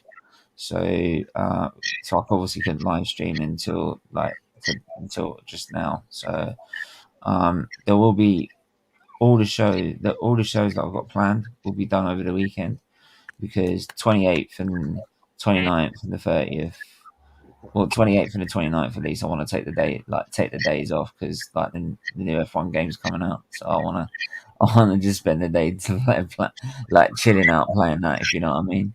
I might live stream as well, but yeah, I might live stream it on my live stream it on F1 channel. I might live stream my F1 channel, SVD F1. If you want to know more about F1, learn about F1, come and check out SVD F1, because I'm like an encyclopedia. When it comes to F1 knowledge, it beats my football knowledge by far, and as you can tell, my football knowledge ain't that bad either. So it's best place to watch it. We've just got over 106 subscribers now. It's got over 100. So, but also, as usual, SVD TV, Arsenal and football content. We've reached 1.18k finally. Anyone, please, if you haven't subscribed to my channel, please do go and subscribe to SVD TV and get it to 1.2k, because we're literally 20 off that, because it goes to Children's Liver Disease Foundation. Every money we raise as a Money Ties channel goes to Children's Liver Disease Foundation, right? And you can help donate by sending a super chat, donating via the Just Giving page link, which is in all our video descriptions below every video we do. And plus, also you can also become a member as well, from as little as $1.99 a month, which literally is less than a cheeseburger meal at McDonald's. If you can afford to, and you get great perks in return. So if you can do that, I would be really, really so grateful if you could. Thank you. Fair play, Stephen. Manny? Not active on YouTube very much, although I do have a channel. You can catch me on Instagram, Manny Thangararai 1981. I will actually be getting back on Twitter quite soon, so I'm getting back into that crossfire, Nippon. But just know that once I come back, you're going to have me on your side, all right? Thanks, mate. Nippon, trust me, always, you always got my support as well. So you've always got my support too, Nippon. Chat me to these fuckers, because I'll have them out with them. Instagram on this panel. Follow me on N with 4 I's, P 3 U's, and then N. Thanks thanks a million to the panel. Stephen, Static, James, big up.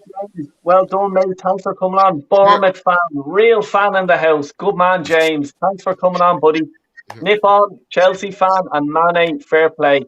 Really do appreciate everyone who has come on. As it says, I've done it for the Arsenal fans. I wanted to just get them in. Everyone that has joined the panel, Jez, Kyle Walsh, Warren, everyone else has joined in. Fuad, I had a bit of a wrestling match with him.